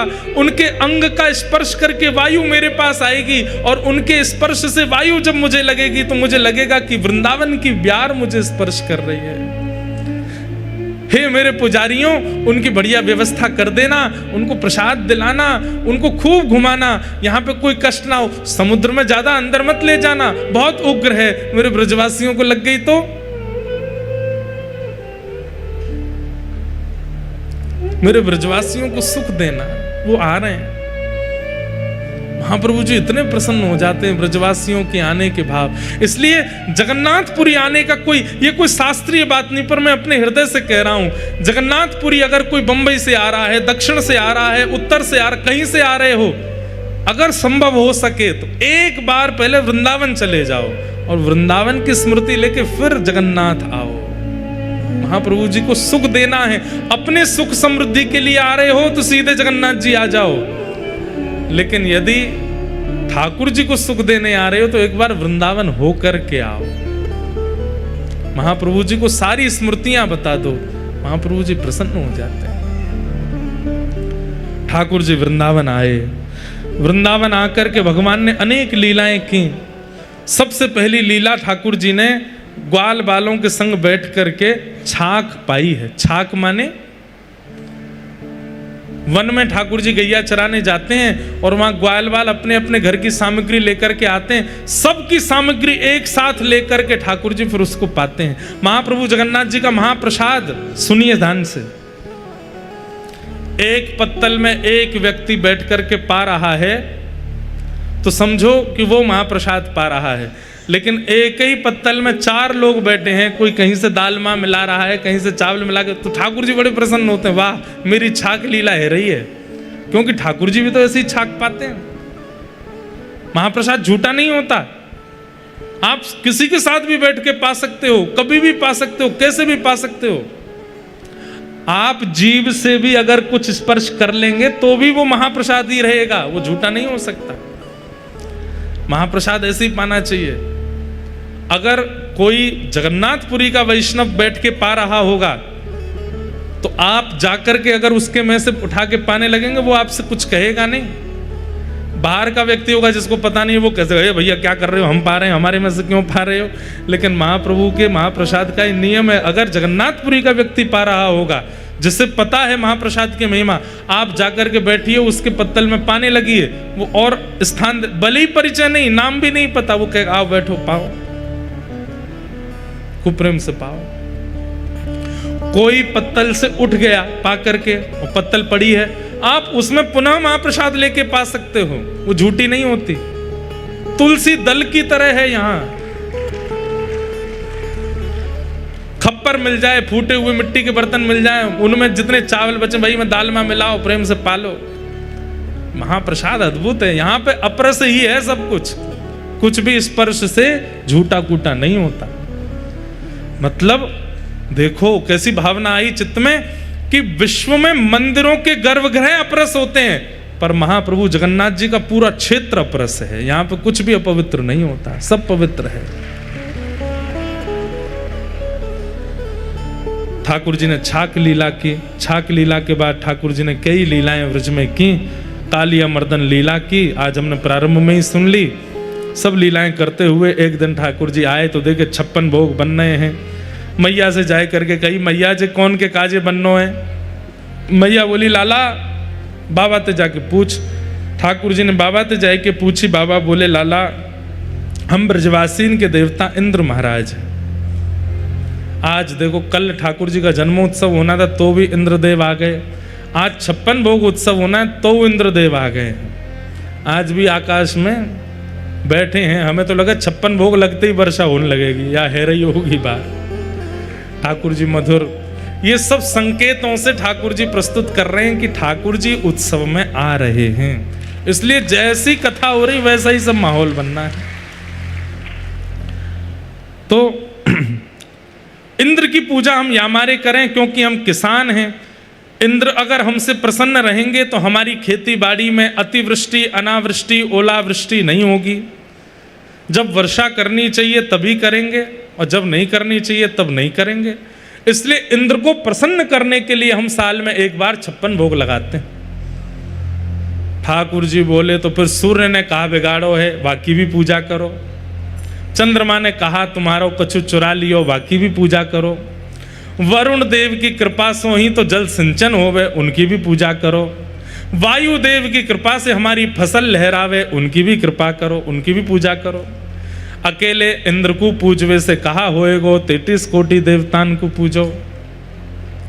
कई लोग प्रश्न करते हैं कि महाराज जी 33 प्रकार के देवी देवता हैं कि 33 करोड़ देवी देवता हैं?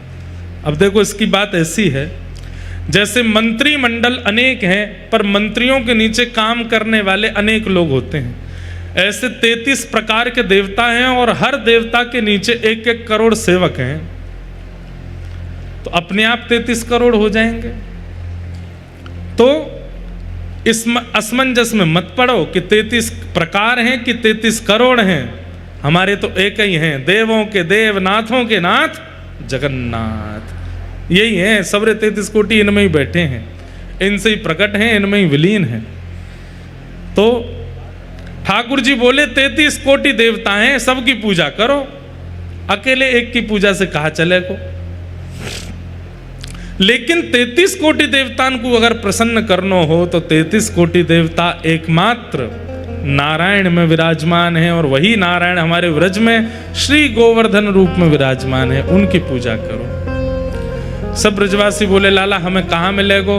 बोले गिरिराज पूजोगे तो साक्षात गिरिराज धरण श्री गोवर्धन नाथ प्रकट है करके दर्शन देंगे।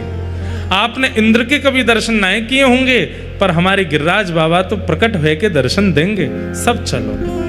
और सब ब्रजवासी लाला की बात मान करके श्री गोवर्धन जा रहे हैं। सब ब्रजवासियों को लेकर के ठाकुर जी गोवर्धन पहुंचे और वहां जाकर के 56 भोग सामग्री लगाई। श्री गिरिराज बाबा खूब प्रेम प्रसन्न मगन है करके प्रेम से भोग अरोग रहे हैं। आज श्री गिरिराज जी को प्रसाद अरोग ने दें। गिरिवर धारण लीला ये कल के सत्र में हम करेंगे। बल्धो कल से नवरात्रि का प्रारंभ हो रहा है। आज श्राद्ध पक्ष का विश्राम अमावस्या है। संभव हो तो आप सब लोग अपनों पितरों का स्मरण करके महोदधि समुद्र नारायण में स्नान कर लीजिएगा, और यहीं महाप्रसाद किसी ब्राह्मण देव को पवा करके और अपने पितरों का स्मरण करके महाप्रसाद ठाकुर जी का भोग लगा हुआ उसी से ही प्रदान कर देना। हे पितृदेव आप जहाँ भी हैं वहाँ से प्रसन्न हो जाएं। और जगह से करने पर तो वे प्रसन्न होते ही हैं, पर महाप्रसाद का भोग जब उन्हें अर्पित कर दिया जाए तो पितृ और आनंदित हो जाते हैं। इस प्रकार आप सब लोग आज का क्रम करें। कल सुबह के सत्र में कथा होगी और संध्या के सत्र में यहाँ दीक्षा का क्रम होगा। जो श्री वैष्णव बालक बहुत समय से यहाँ कई लोग आए भी हैं, कई लोगों की इच्छा है हमें तीर्थ में ही दीक्षा हो जाए, तो वे सब लोग आज कथा के बाद अपना नामांकन करा लेंगे और उसके बाद कल वे ही लोग कथा के उपरांत शाम 4 बजे यहाँ उपस्थित होंगे और 4 बजे से यहाँ दीक्षा का क्रम होगा। सब लोगों को श्री वैष्णवी दीक्षा कल यहाँ प्राप्त होगी। जिन जिन लोगों की दीक्षा होगी उन लोग, वैसे और जगह तो सुबह दीक्षा दे देते हैं क्योंकि बिना खाए पिए लेनी होती है, पर महाप्रसाद पाने में कोई दोष नहीं। आप अगर केवल महाप्रसाद रह रहे हैं ना तो आपका निर्जला व्रत माना जाता है। महाप्रसाद अन्न है ही नहीं, वो प्रसाद है, उसको पाने से कोई अन्न सेवन नहीं माना जाता। इसलिए जिन जिन लोगों की कल दीक्षा होगी वे लोग महाप्रसाद ग्रहण कर सकते हैं और संध्या 4 बजे यहाँ उपस्थित होंगे। पूर्व में दीक्षा हो चुकी है वे पुनः दीक्षा नहीं ले सकते। अगर पूर्व की दीक्षा का स्मरण नहीं है, बाल्यकाल में ले ली, मंत्र याद नहीं, गुरुजी का स्मरण नहीं, तो वे लोग आकर के पहले बताएंगे कि हमारी पूर्व दीक्षा हो चुकी है, तो ही हमारा भाव बनेगा, तो हम दीक्षा देंगे।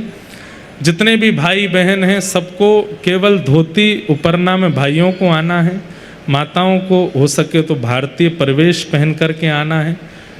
आप सब लोग कल दीक्षा के लिए उपस्थित होंगे और कोई भी सामग्री, कोई धन दक्षिणा फीस कुछ जमा करनी नहीं है, रजिस्ट्रेशन कराना है, क्योंकि उससे आपकी जानकारी गुरु के पास रहेगी। घर कहाँ है, परिवार कहाँ है, कौन हो, क्या हो, ये सब पता होगा, इसलिए वो सब नामांकन कराना आवश्यक है।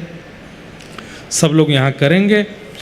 फिर पंच संस्कार में पंचम संस्कार जो याग है वो यहाँ श्रीमन नारायण भगवान के चरणों में तो होगा।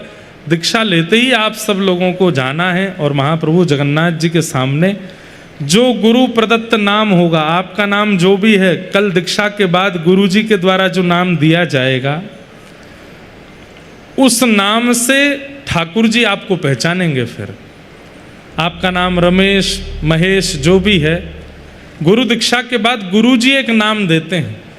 वो नाम, उससे संसार आपको नहीं जानता, संसार तो उसी नाम से जानता है जो आपका बचपन में रखा गया, पर ठाकुर जी फिर आपको उसी नाम से जानते हैं जो गुरुदेव ने रखा है।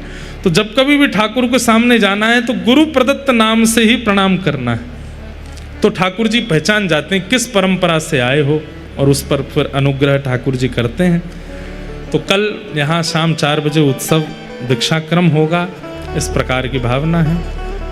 और कल फिर रात्रि में यहाँ भजन संध्या भी है, निकुंज कामरा जी के भाव होंगे और कल प्यारे गिरधर लाल जी का रथ यात्रा उत्सव भी होगा। कल रात्रि में संभवतः भजन संध्या के समय ही ठाकुर जी रथ पे आरूढ़ होकर के यहाँ विराजेंगे और प्यारे गिरधर लाल का भी आप सबको दर्शन लाभ प्राप्त होगा। बोलो जय श्री कृष्ण, जय श्री कृष्ण, जय सिया राम, जय सिया राम, जय श्रीमन नारायण।